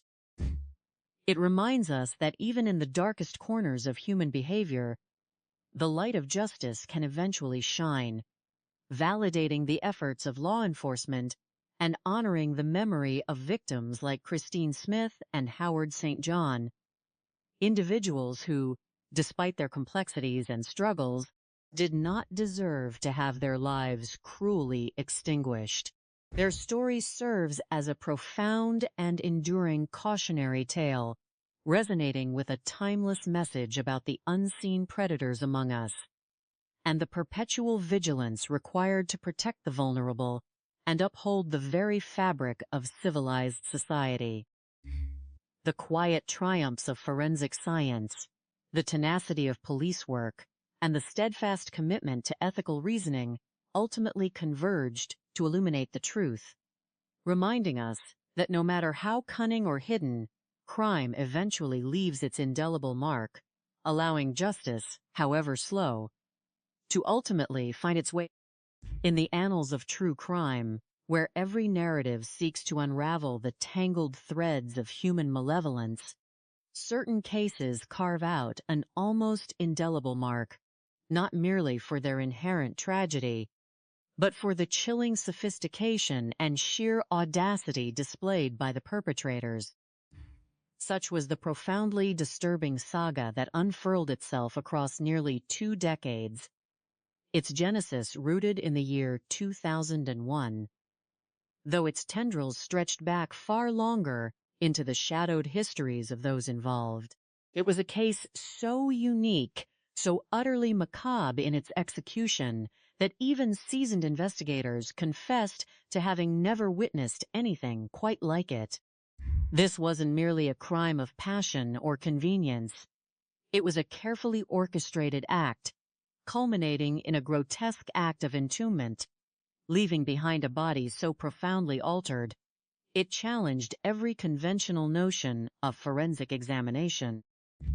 A liquefied existence, sealed away from the world, became the gruesome centerpiece of an investigation that would ultimately unmask a killer whose disturbing history of violence was far more extensive than initially conceived, leading law enforcement on a serpentine path through deceit, manipulation, and unspeakable acts driven by motives as ancient as human frailty itself: greed, hatred, and an insatiable desire for control.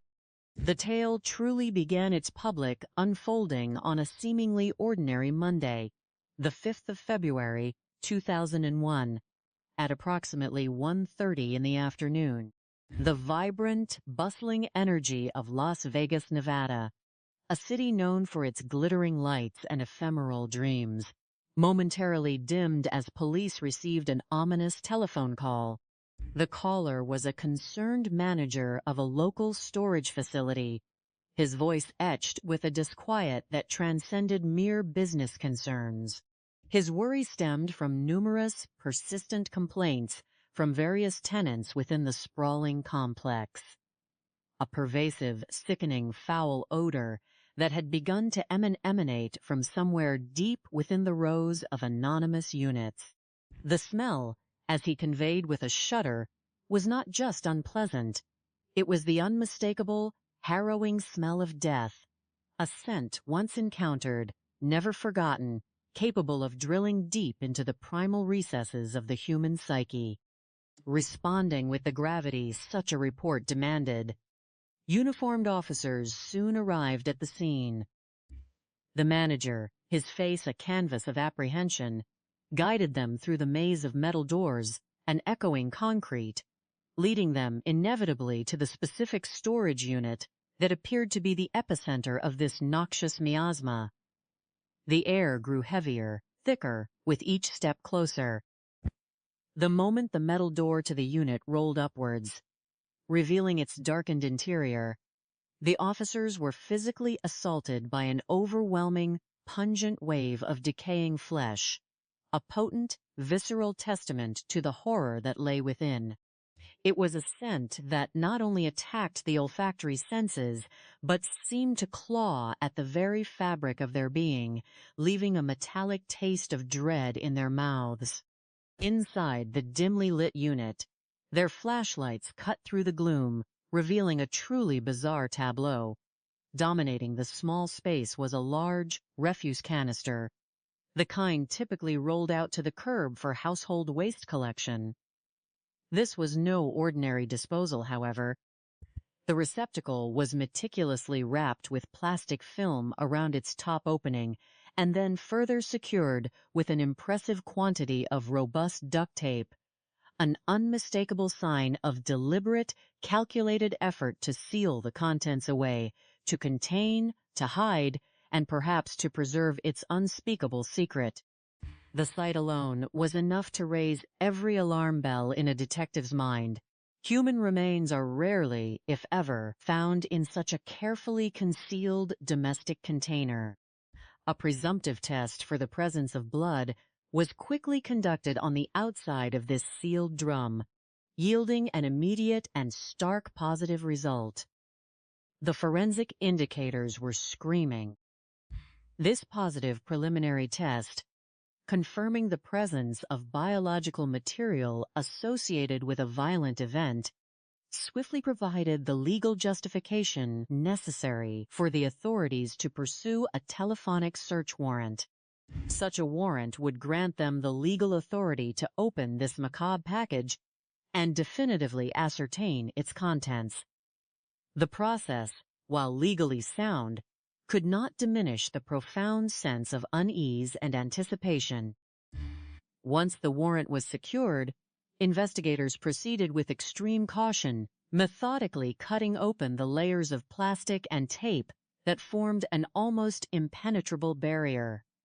What they discovered inside was beyond anything prepared them for.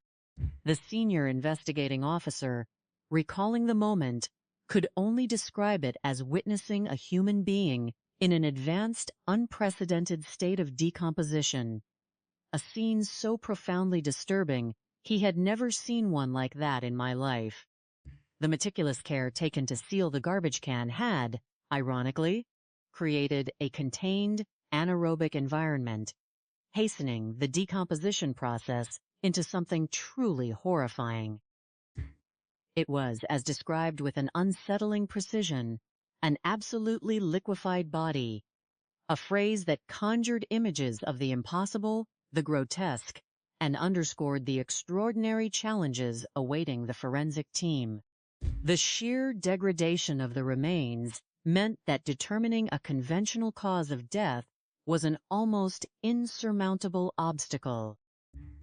The body had been sealed in its contained environment for an indeterminate period, shielding it from external elements that might have provided clearer markers of time or circumstance.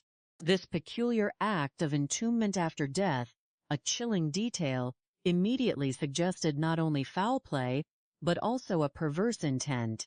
An individual had clearly gone to great lengths, investing considerable pain and effort, to ensure this body would remain undiscovered, a secret buried not in the earth, but in a prosaic domestic container. Another unsettling detail emerged upon closer inspection. A bag appeared to be tightly tied around the deceased person's face.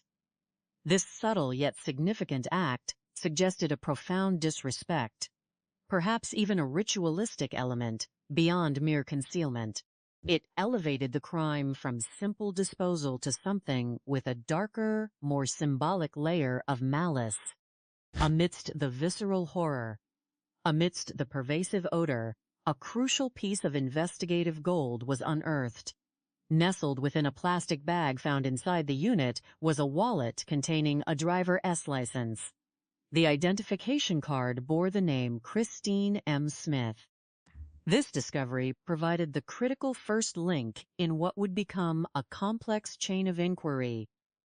Records associated with the storage unit quickly revealed that it had been leased and rented by a woman named Brookey West. The connection was immediate and unsettling. Brookey West was identified as Christine Smith's daughter. An initial working hypothesis solidified. The deceased person in the trash can was believed to be Brookey West's mother. However, the exact identity still required official confirmation, a process made extraordinarily difficult by the state of the remains. More urgently, detectives recognized the pressing need to locate Brookey West. Her testimony, her knowledge, her very presence or absence would be pivotal in understanding the grim tableau they had uncovered. For both Christine and Brookey, their lives had always been an intricate tapestry woven with challenges, marked by periods of profound difficulty. Christine Smith's early years unfolded in a quiet rural town in Texas. Her father earned his living as a truck driver, while her mother managed the home, a common family structure of the mid-20th century. Yet beneath this seemingly conventional facade, shadows gathered early in Christina's life. From her own accounts, relayed through snippets of interviews and historical records, it was clear that her formative years were marred by a relentless succession of traumatic experiences, each one subtly shaping her perspective and resilience. In the year 1947, a pivotal chapter in Christina's life began when she encountered Leroy Smith, a man recently returned from military service to El Paso. Like many veterans of that era, Leroy sought stability, employment, and the foundation of his own family. Christine and Leroy found a mutual spark, and their connection soon blossomed into marriage. Leroy eventually joined the police force, adding an element of civic responsibility and perceived security to their burgeoning family. They welcomed 2 children into the world. Brookey, who would later become central to this chilling narrative, and a son named Travis. For a brief, hopeful period, it seemed as though Christine's aspirations for a stable, loving family might finally be realized, a dream come true after her difficult youth. However, the idyllic facade began to crack, revealing a far darker reality beneath. Christine found herself trapped within an increasingly abusive relationship, a brutal contradiction to the outward respectability of her husband's profession. Leroy, despite his role as a law enforcement officer, proved to be far from law-abiding in his private life. He became known as a white supremacist, an ideology that would surely have poisoned the family environment, and developed a chilling interest in the occult and Satanism, adding layers of disturbing strangeness to their domestic sphere. The psychological impact of living Valkep. To haunt such a deeply troubled individual, one who outwardly represented order, yet inwardly embraced chaos and hatred, must have been immense on Christine and her young children. At a certain point, the relationship fractured irrevocably. Leroy abandoned Christine, choosing to leave her for another woman, a cocktail waitress, further compounding her sense of betrayal and worthlessness. And in a devastating blow that sent Christine into a spiraling descent, Leroy took the children, Brookey and Travis, with him. The loss of her children, coupled with the rejection, propelled Christine into a desperate state. In her emotional turmoil, she embarked on an affair of her own with a married man named David. She fell head over heels in love, believing this new connection offered a path to emotional fulfillment. Yet, tragically, history seemed to repeat itself. Over time, she painfully realized she had been, as she later articulated, bamboozled. David had no intention of leaving his wife. He was merely using Christine for his own gratification, leaving her once again feeling discarded and exploited. The cumulative weight of these betrayals, the unaddressed trauma, and the raw fury of being used ignited a dangerous fire within Christine. In a moment born of profound emotional distress and vengeful anger, she arranged to meet David at a bar. When he arrived and sat down, Christine, her emotions undoubtedly simmering beneath a calm exteriors, produced a shotgun. She shot him at point-blank range. The immediate, violent nature of the act was shocking, prompting witnesses to exclaim in disbelief. Her own stark explanation for the horrifying act was profoundly telling. "He discarded me." Mort was angry at having been treated like garbage. It was a primal scream of a woman, pushed to her absolute limit, her psychological well being fractured by a lifetime of perceived abandonment and abuse. Christine was swiftly arrested for the shooting of her lover. She subsequently received a sentence of 14 years for attempted murder. Yet in another twist of fate that would impact her family's trajectory, Christine was granted parole after serving only 2 years of her sentence, a relatively lenient outcome given the severity of her crime. Upon her release, she harbored a fierce determination to rectify the course of her life, to truly turn her life around. Her first instinct was to reunite with Leroy, and through him, reclaim her children. However, the path to reunion was not straightforward. 9-year-old Brookey and 6-year-old Travis were no longer living with their father. They had been placed under state-sponsored care, residing in an orphanage. Leroy, after abandoning Christine and taking the children, had eventually decided he no longer wanted any part in raising them, dropping them off at the institution. This act of double abandonment, first by their mother to prison, and then by their father to an orphanage, would undoubtedly leave profound, invisible scars on the young Brookey and Travis, shaping their psyches in ways that would reverberate for decades. One day, to their immense surprise and perhaps apprehension, Leroy reappeared at the orphanage, this time accompanied by Christine, who had recently been released from prison. The parents, with an astonishing and almost casual reversal of their previous abandonment, reclaimed their children. Leroy then made another life-altering decision, relocating the entire family to the Sunshine State of California, ostensibly for a fresh start. This sudden uprooting, coupled with the previous trauma of abandonment, must have been a disorienting experience for the children, especially Brookey. After completing high school, Brookey, seeking structure and a path independent of her chaotic family background, briefly enlisted in the Army. Her military service proved to be a pivotal period, offering her not just discipline, but also a wealth of practical skills that would dramatically influence her future career. It was during her time in the military that Brookey was exposed to the nascent world of computers, which were rapidly gaining prominence. She quickly demonstrated an innate aptitude, a remarkable ability to grasp coding, numbers, and intricate technical information, retaining detailed knowledge with impressive ease. This innate talent propelled her forward, and over the subsequent 2 decades, Brookey found remarkable success in the specialized field of technical writing.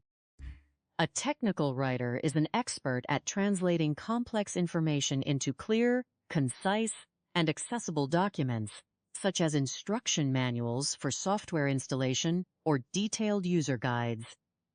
Life, for Brookey, appeared to have stabilized considerably. Her professional achievements enabled her to purchase a house in Los Banos, California, a tangible symbol of her independence and prosperity.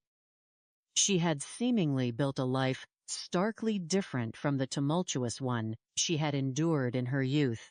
However, the shadow of her past, specifically her mother Christine's ongoing struggles, never fully receded. Christine frequently faced health issues, and Brookey, despite her established independence, felt a familial obligation, a pull to care for her mother. This led to Brookey often moving back and forth between Las Vegas and San Francisco for her work, maintaining residences in both cities. Her decision to move Christine to Las Vegas was partly pragmatic, driven by the city's significantly lower cost of living compared to California. It also offered Christine an environment she enjoyed, particularly the proximity to casinos, providing a form of entertainment that suited her. Brookey continued to divide her time between the two states until 1997, when, at the age of 44, she made a definitive move, permanently relocating to Las Vegas to live full-time with her 65-year-old mother. For a time, their reunion seemed to settle into a comfortable, almost happy rhythm, a picture of familial togetherness. But a mere 4 years later, this fragile peace was shattered, their reunion culminating in the grim tragedy that began the public phase of this investigation. The discovery of Christine's decomposed body, meticulously hidden within a storage unit rented by her own daughter, Brookey, propelled investigators into a desperate search for answers. The most immediate questions were who exactly the body belonged to, how Christine Smith had died, and, perhaps most bizarrely, how her remains had ended up in such a shocking, desecrated state. The secured garbage can, containing the grotesque discovery, was carefully transported to the Clark County Coroner's Office. What unfolded there was described as a truly unusual autopsy, a scene so profoundly unsettling it challenged even the hardened sensibilities of experienced medical examiners. The can, with its gruesome contents, was carefully inverted, and its decomposed contents poured out onto a gurney. The sight that met their eyes was one of almost unimaginable degradation. An absolutely liquefied body. The phrase itself conjures a visceral discomfort, a reminder of the fragility of the human form when subjected to specific environmental conditions. It was a case, as one expert noted, probably the first and only case that has come to here in such an advanced peculiar state. The process revealed an abundance of insect larvae, specifically maggots, present on and around the body. Authorities diligently collected numerous samples of these insects, understanding their vital role in forensic entomology, which could provide crucial clues about the time of death and the post-mortem interval, often with surprising accuracy. Despite the painstaking work, the cause and manner of death remained elusive due to the extreme state of decomposition. There were no obvious, discernible wounds, no gunshot entry points, no stab wounds, none of the typical blunt force trauma indicators that investigators might associate with a violent assault. The very absence of jhene overt signs created a perplexing challenge. However, one critical element of the victim's anatomy remained largely intact: her teeth. This allowed the coroner to utilize dental records, cross-referencing them with known records of Christine Smith, to make a positive identification, solving one mystery, but immediately giving rise to a cascade of others. As detectives delved deeper into the items discovered within Brookey's storage unit, a new layer of the bizarre began to emerge. Amidst the mundane belongings, They found books delving into witchcraft, black magic, and Satanism. The sheer unusualness of the crime scene. A body entombed in a garbage can, shrouded in duct tape within a storage unit, coupled with such darkly esoteric literature, forced investigators to grapple with unsettling possibilities. Could these elements be intertwined? Could this truly involve Satanism, witchcraft, or other occult behaviors? The questions spun in their minds, challenging the conventional parameters of a homicide investigation and opening a disturbing window into the potential psychological landscape of the perpetrator. It was a dark, unpredictable canvas where motives might transcend the mundane and delve into the profoundly twisted. As the investigation continued, a closer examination of Christine's and Brookey's shared history began to unveil a profoundly complex, often volatile relationship. A turbulent mixture of affection and animosity that defied simple categorization. Neighbors and acquaintances would later describe it with striking contradiction. Some days observing a seemingly deep, loving bond between mother and daughter, while other days witnessing open hatred, simmering resentment, and fierce disagreements. The emotional pendulum swung wildly, often with alarming speed, adding to the city's already well-known underbelly of grit and shadows. The specific nature of this crime, a body in a trash can, books on the occult, sent shockwaves through the community and gripped the imaginations of even seasoned police officers. Their minds grappled with what could possibly explain such a heinous and bizarre sequence of events. The first crucial step in piecing together this macabre puzzle was to interview Brookey West, Christine's daughter, and the known lessee of the storage unit. Detectives harbored a multitude of urgent questions. Foremost among them, what exactly caused Christine Smith's death? But the deeper, perhaps more unsettling questions revolved around the discovery itself. How had Christine's body come to be sealed inside that garbage can, and why was it found in a storage unit rented under Brookey West's name? To gain a more comprehensive understanding, police checked Christine's last known address, discovering that this apartment, too, was leased to Brookey. The immediate implication was that mother and daughter had been living together prior to Christine's disappearance, strengthening the theory of Brookey's direct involvement. Two homicide detectives subsequently obtained a search warrant for Brookey's apartment. Their knock on the door, however, went unanswered. Brookey Lee West was not there. Entering the apartment, investigators began a meticulous search. They noted it was a well-maintained, comfortable space, furnished with respectable belongings, clearly occupied, yet oddly devoid of excessive clutter. It appeared at that moment that only Brookey had been actively living there. For some time, the lack of her mother's personal effects conspicuous by its absence.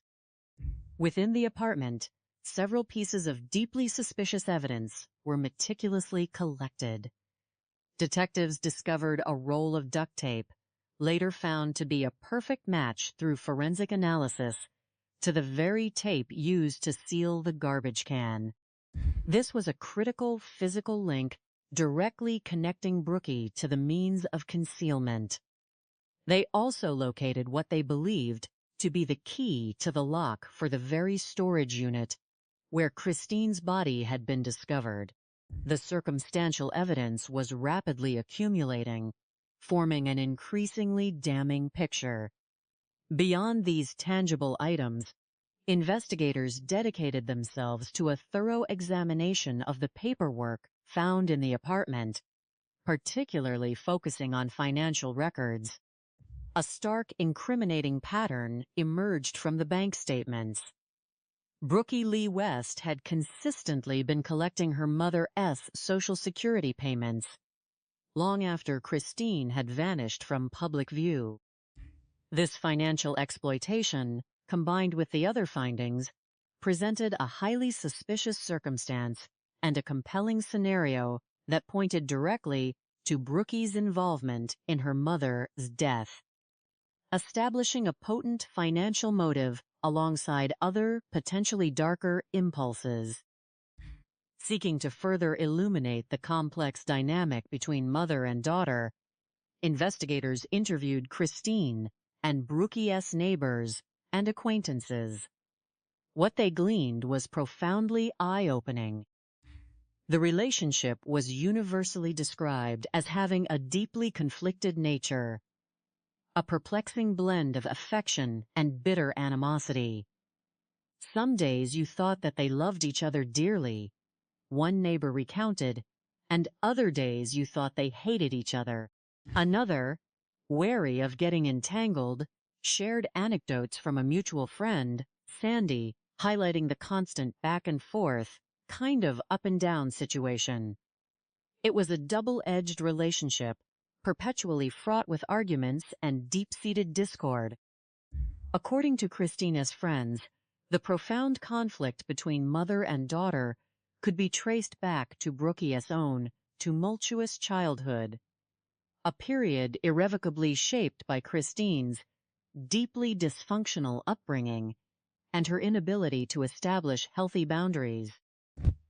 Christine's own life had left her with deep psychological scars, and tragically she perpetuated a cycle of poor parenting. It appeared that Christine was inherently very dysfunctional, and in a twisted way, needed Brookey for that dysfunction. Most disturbingly, Christine was described as having actively taught Brookey a path of criminality from a young age. Mother and daughter, in their earliest days, became shoplifters and swindlers and grifters, a grotesque initiation into a world of deceit, with Christine serving as Brookey's primary, profoundly damaging role model. As Brookey matured, a realization began to dawn upon her. She needed to distance herself from her mother's destructive influence. This urgent need for independence likely fueled her decision to join the army, seeking structure and a fresh start far removed from her mother's chaotic world. Yet, as fate would have it, their lives converged again later. When Brookey offered to care for Christine, and they began living together in Las Vegas, a significant power dynamic shifted. The roles of their youth reversed. Now, the 44-year-old Brookey, professionally successful and financially independent, was unequivocally the one in control. She established strict, almost dictatorial, limitations for her 65-year-old mother. Christine was explicitly forbidden from having visitors at their home, and was not allowed to discuss anything that transpired within their shared living space, or indeed, anything about her relationship with Brookey to anyone outside. This stringent control painted a portrait not of loving care, but of a calculated, isolating dominion. Then, sometime between January and February of 1998, Christine Smith simply vanished. She seemed to fall off the face of the earth. When Christina's worried friends began to inquire about her whereabouts, they consistently pressed Brookey Lee West for answers. Brookey's narrative was a consistent fabrication. She claimed Christine had moved to live with her brother, Travis. However, this story immediately raised suspicions among the neighbors, who knew Travis was severely mentally ill, often homeless, and utterly incapable of caring for himself, let alone another person. The explanation simply did not make logical sense, and they quickly concluded it was a blatant lie. Christine had not been seen for nearly 3 years prior to the horrific discovery of her body in the storage unit. To the investigators, this profound timeline, coupled with Brookey's transparent deception and financial activities, dramatically solidified their suspicions regarding Brookey's deep involvement in her mother's death and disappearance. A crucial break in the physical hunt for Brookey West occurred shortly after detectives departed from her apartment. The alert apartment manager promptly contacted the police to report that Brookey West had briefly returned to the apartment before swiftly leaving again. Crucially, the manager was able to provide a precise description of her vehicle. Officers, now operating with critical information, eventually spotted Brookey driving her truck and, in a swift and decisive action, pulled her over and took her into custody. She was formally arrested on a charge of murder for the brutal killing of her mother, Christine Smith. In a telling interaction, the only statement Brookey offered to the police was a cold, terse assertion, "My mom died of natural causes."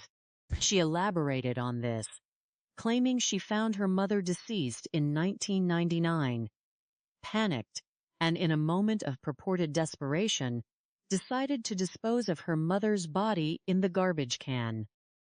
This narrative, however, stood in stark contrast to the meticulousness of the concealment, the years of Social Security collection, and the profound web of lies she had constructed. The horrifying details of the crime scene and Brookey's subsequent arrest seized headlines across the nation. The macabre circumstances, a mother's body entombed by her own daughter, were so utterly unusual that they captivated public attention and news organizations far beyond Las Vegas. This extensive media coverage, broadcast widely, eventually made its way to California, sparking recognition among law enforcement there. Specifically, a detective in California, encountering the details of the Las Vegas case, experienced a sudden, chilling jolt of familiarity. He reached out to the Las Vegas detectives with information that would profoundly deepen their understanding of Brookey's darker inclinations. "Hey, just a few years earlier, Brookey Lee West was my prime suspect in her husband's murder." The implication was profound. Christine Smith, tragically, was not the first person intimately connected to Brookey Lee West who had died under profoundly suspicious circumstances. This revelation transformed the Las Vegas investigation from a singular, gruesome murder case into a potential, much more sinister pattern of serial violence. Upon learning that Brookey West was linked to a previous unsolved homicide, the Las Vegas investigators immediately requested their Californian counterparts to walk them through the intricacies of that earlier, chilling case. The California detective, eager to share insights, recounted the grim details of a discovery made on the 6th of June, 1994. The Larry County Sheriff's Department had received a distress call from a tourist who, while enjoying a picnic with his family in the serene Sequoia National Forest, stumbled upon a male body discarded on the side of the road. Officers who responded quickly confirmed it was unequivocally a homicide. The victim, an adult male, presented with chilling similarities to the later discovery of Christine Smith. A bag appeared to be placed over the victim's face, a detail that resonated with an unsettling echo. Investigators meticulously scoured the area for any signs of a weapon, but their search proved fruitless. Crucially, there were no indications of foul play immediately surrounding the location of the body. This led them to a swift and significant conclusion. The victim had been murdered elsewhere, and the tranquil forest setting was merely a dump site, a place chosen for anonymous disposal. Fingerprints were diligently taken from the deceased, and through rapid identification processes, they soon identified the victim as Howard Simon St. John. His body was then transported to the coroner's office for an in-depth analysis. Forensic examination revealed that Howard had died relatively recently, within the preceding 12 to 24 hours. His death, tragically, was not a sudden accident or natural event. He had been shot multiple times in the back, suggesting either a terrified flight or a complete, devastating surprise attack executed with cold efficiency. A deeply intriguing and complex clue was also unearthed during the autopsy. Lodged within Howard St. John's neck was a .32 caliber bullet. What made this particularly unusual was the forensic determination that this bullet was from a separate shooting incident, distinct from the multiple shots that had caused his death. This meant Howard had survived an earlier, violent encounter just weeks prior, indicated by the limited amount of healing around the wound. This detail immediately complicated the narrative, suggesting Howard himself existed within a world already touched by violence. Investigators quickly discovered that Howard had a significant record of petty crimes, primarily stemming from his struggles. Ve kep ite hot alcohol abuse. He hailed from a tough, often volatile area of San Jose in the Bay Area of San Francisco, and his life had been a cyclical pattern of incarceration and release. But another crucial piece of information emerged. Howard was enmeshed in a highly tumultuous marriage with a woman identified as Brookey Lee West. The name resonated with a profound, terrifying significance for the Las Vegas detectives now listening intently. Californian investigators promptly contacted Howard S. family, seeking to learn more about his marriage and his life story. What they uncovered painted a clearer, if still tragic, picture. Howard Simon St. John, born in May of 1958 to Sylvester and Catherine St. John in Redwood City, California, had a complex history rooted in a nearby Tulare County Indian reservation. He had spent many years there, exploring his Native American heritage, and for a period had maintained a stable family life. However, over time, like many who battle inner demons, Howard succumbed to struggles with alcohol and drugs, eventually finding himself homeless and adrift. After several harrowing years battling addiction, Howard found a lifeline when friends intervened, helping him find shelter and encouraging him to join Alcoholics Anonymous. It was at one of these vital recovery meetings in the spring of 1994 that Howard and Brookey West crossed paths. The encounter was, by all accounts, an unlikely one. Brookey West, who attended these meetings not as an alcoholic herself, but ostensibly to bring her elderly mother, Christine Smith, presented a stark contrast to Howard. She appeared well off, immaculately dressed, and projected the image of a beautiful, successful woman, a polished professional. Howard, conversely, arrived in often unkempt clothing, T-shirts, clearly lacking financial resources. Two individuals from wildly different social and economic strata, it seemed inconceivable that a relationship could blossom. Yet, against all expectations, it did. Soon Howard St. John was excitedly informing everyone that he was moving into Brookey's home. The relationship escalated with astonishing speed. Within a mere month or two, they made the impetuous decision to elope, traveling to Reno, Nevada, to get married.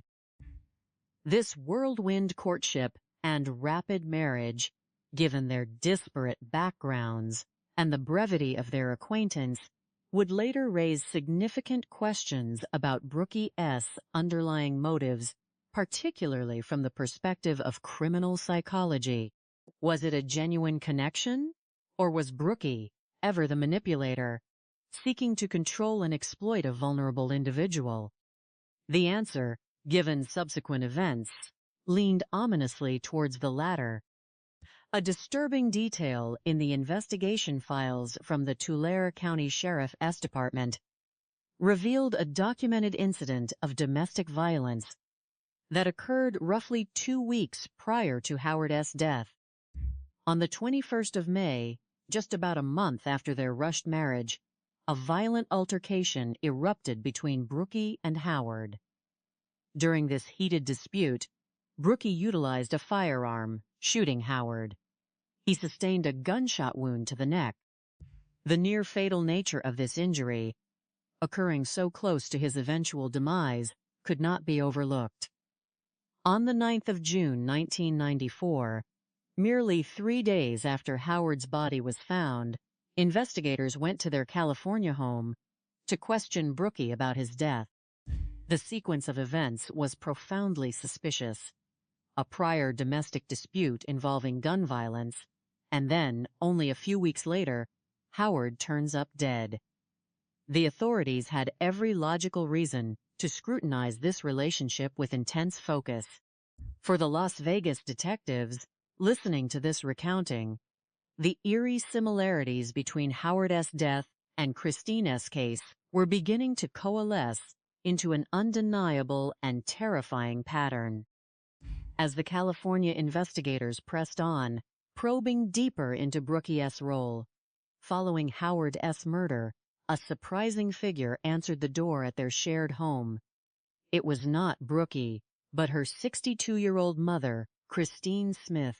When authorities questioned Christine, her immediate response regarding Howard Simon St. John was decidedly negative. She disparaged him, portraying him as a bum who constantly drank, was perpetually unemployed, and, in her exact words, was as crazy as a bedbug. Christine seemed to echo a pervasive sentiment. Nobody understood his purpose in Brooke's life. She painted a picture of Howard as a perpetual loafer, often found at Motfef home while Brookey was at work, a stark contrast to Brookey's professional, ordered existence. Christine also labeled him a slob, asserting that he harbored a long-term alcohol problem and had a history of violence towards Brookey. In a crucial moment during the interview, Christine volunteered information about the earlier shooting incident, which had occurred 2 weeks prior. She claimed that Brookey had accidentally put Howard S.'s wallet and identification through the wash, sparking a heated argument between them. During this confrontation, Christine insisted Howard acted violently, prompting Brookey to reach for a gun and fire it in self-defense. It was, as Christine recounted, a miracle that Howard even survived the gunshot wound to his neck, fired at very close range. Brookey had indeed been charged in connection with this shooting, but remarkably, the case was dismissed. This dismissal was primarily due to Howard S.'s subsequent actions. Against the vehement advice of his family, his friends, and practically everyone around him, he chose not to cooperate with the prosecution and vehemently requested that the charges against Brookey be dropped. Despite the traumatic event, he quickly reunited with Brookey. Christine admitted to detectives she herself did not understand why Brookey would choose to reconcile with Howard after such a violent incident and his recovery. California detectives, armed with Christine S.'s account, were naturally eager to pose the very same question to Brookey herself. And before their interview with Christine concluded, they got their chance. Brookey West unexpectedly returned home. Her demeanor was notably composed and engaging. She was, as investigators noted, very charismatic and open and willing to talk. Brookey Lee West, mirroring her mother's narrative with almost uncanny precision, recounted a very similar story. She had shot Howard in self-defense. The two accounts aligned perfectly, lending an initial, deceptive layer of credibility to their story. Brookey further attempted to paint herself as a woman deeply in love, possessing a soft heart for Howard, genuinely desiring their relationship to succeed. However, according to Brookey's version of events, Howard eventually seemed to have alternative plans, or at least acted upon them in a manner that severed their ties. After the initial tumult of the shooting and reconciliation had seemingly subsided, Brookey claimed she worked through an entire weekend. Upon returning to their home in Los Banos, she allegedly discovered Howard was gone, and crucially, that he had stolen $3,000 from her. Her narrative concluded with the assertion that he had taken this money, disappeared with some associates to Reno, gambled it all away, and she had never seen her husband again. At the time of the 1994 investigation, California investigators found themselves unable to definitively confirm Brookey's alibi, yet without any direct concrete evidence tying her unequivocally to Howard S. murder. Their investigation branched out. They pursued other potential leads, focusing on Howard's extensive record of petty crimes and the possibility that he had wronged other individuals throughout his tumultuous life. Detectives were incredibly meticulous, assembling hundreds of interviews and conducting exhaustive research. However, despite their diligent efforts, the case never fully coalesced. The case file, containing the grim details of Howard St. John's unsolved murder, languished with the Tulare County Sheriff's Department for many months, stretching into years, remaining a chilling open mystery. 7 years later, the full weight of this historical investigation descended upon the Las Vegas detectives, providing a chilling resonance with their current case. Now, confronted with two dead bodies, Christine Smith and Howard St. John, both intimately associated with Brookey West, a terrifying pattern began to emerge, forming a psychological profile of a calculating, dangerous individual. One Las Vegas detective articulated the profound impact of this revelation. Mott was surprised and kind of eerily seeing similarities. They kept Tehat, what happened to Christine Smith, and with what happened to Howard St. John. The most striking and undeniable commonality was the bag placed over the victim's face in both instances. This was far from a coincidence. It was an undeniable pattern, a chilling signature that hinted at the deeper, darker motives and a profound sense of dehumanization emanating from the perpetrator. The immediate task for the Las Vegas authorities became clear. They had to meticulously examine Christine's death, meticulously gathering enough evidence to prove, beyond a reasonable doubt, that Brookey West was indeed responsible for the brutal murder of her mother. While there is no statute of limitations on the heinous crime of murder, the initial lack of direct, irrefutable evidence unfortunately meant that the case against Brookey Lee West for the murder of Howard St. John remained stalled, an infuriating reality that would continue to haunt investigators. With renewed focus, crime scene technicians in Las Vegas combed through the storage unit once more, their mission to uncover any additional forensic evidence that could definitively link Brookey to Christine's murder. Their efforts were diligent and highly specialized, particularly focusing on the cellophane and duct tape that had so meticulously sealed the garbage can. To their profound relief and amazement, a meticulous crime scene investigator successfully recovered a faint, yet clearly discernible, fingerprint from the inside of the plastic cellophane wrapping. This tiny piece of evidence held monumental significance. Upon forensic analysis, the fingerprint was positively identified as belonging to Brookey Lee West. This was a pretty good indication, as investigators noted, that Brookey not only had direct contact with the sealing materials, but also had a definitive hand in sealing the trash can itself. It was the crucial physical link that began to unravel her fabricated story of panic. This single fingerprint, coupled with the myriad circumstantial details, began to paint a much clearer picture of Brookey's psychological state and motives. It suggested that one day Brookey, likely pushed to her emotional brink, just snapped and brutally attacked her mother. The profound driving force behind this violent act, investigators theorized, was a deep-seated hatred for her mother, a festering resentment born from all the childhood trauma that she had been put through. Brookey had endured a lifetime devoid of stability, marred by Christine's erratic and often criminal behavior, and in a twisted act of vengeance, Christine was finally going to pay the price for it. Brookey West was characterized as a diabolical individual whose toxic relationship with her mother culminated in a calculated murder. The financial motive was also undeniable and compelling.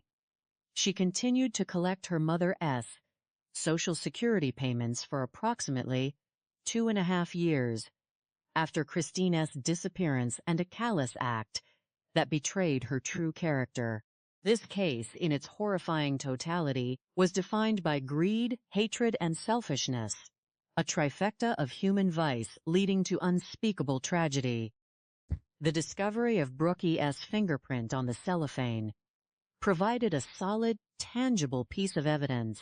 However, as Brookey's trial date for Christine's murder loomed, prosecutors grappled with a gnawing question. Would this singular piece of physical evidence, however crucial, be sufficient to convince a jury beyond a reasonable doubt? The prosecuting attorney expressed his very real trepidation, openly questioning, did Mott feel comfortable going to trial the way it is? Absolutely not. The inherent challenges of the case were profound.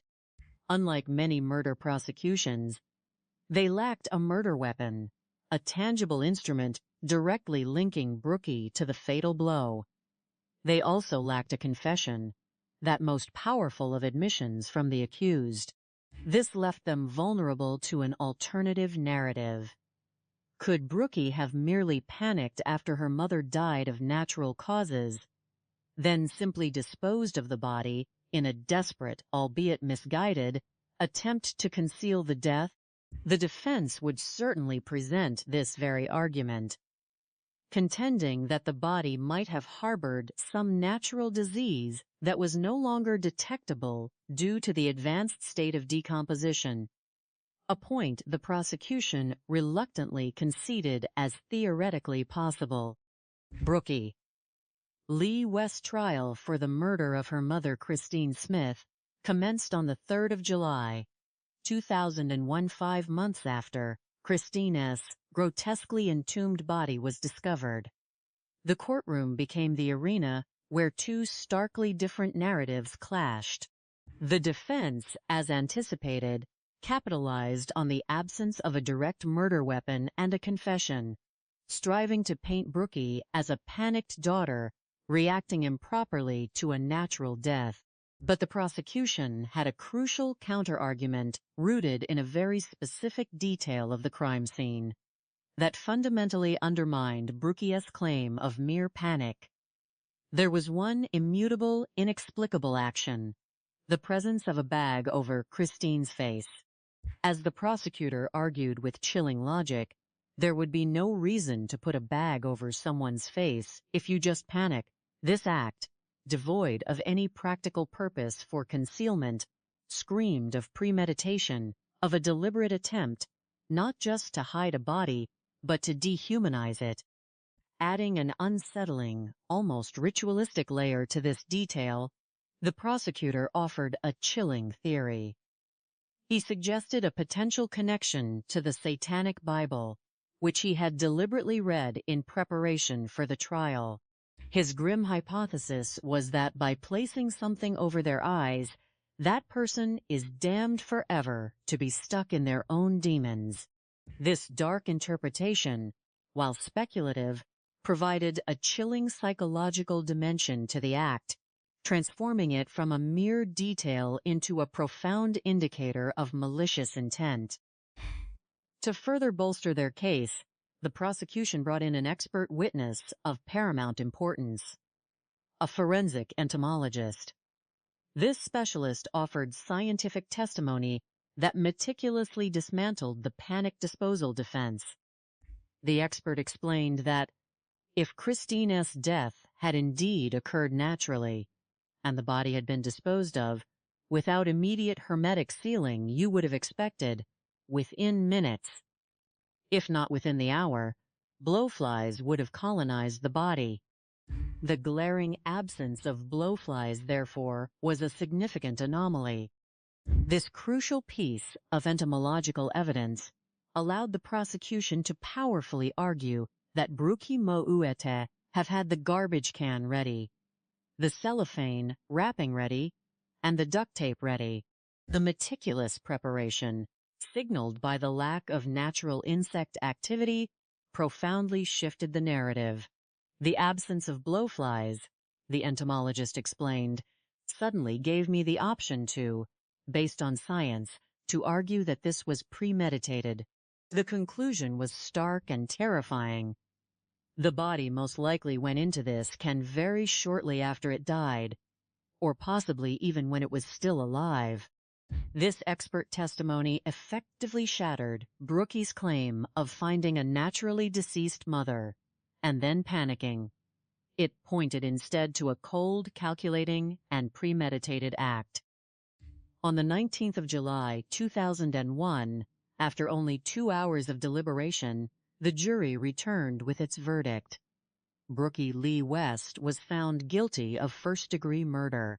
The swiftness of the jury's decision underscored the compelling nature of the circumstantial evidence, the fingerprint, the financial fraud, the patterns of deceit, and the scientific testimony that unequivocally pointed to premeditation. Brookey Lee West was subsequently sentenced to life in prison without the possibility of parole. For those involved in the investigation, and for the broader community, there was a profound sense that justice had, at long last, been served. She did it, and she needs to suffer the consequences. One participant emphatically stated, "This was a crime that defied common understanding, an act of profound betrayal and cruelty, particularly coming from one's own daughter, that it truly was beyond the pale." The lingering shock, even years later, remained palpable. How can anybody do that, especially your own daughter, murder her mother that way? It's shocking, really, even now.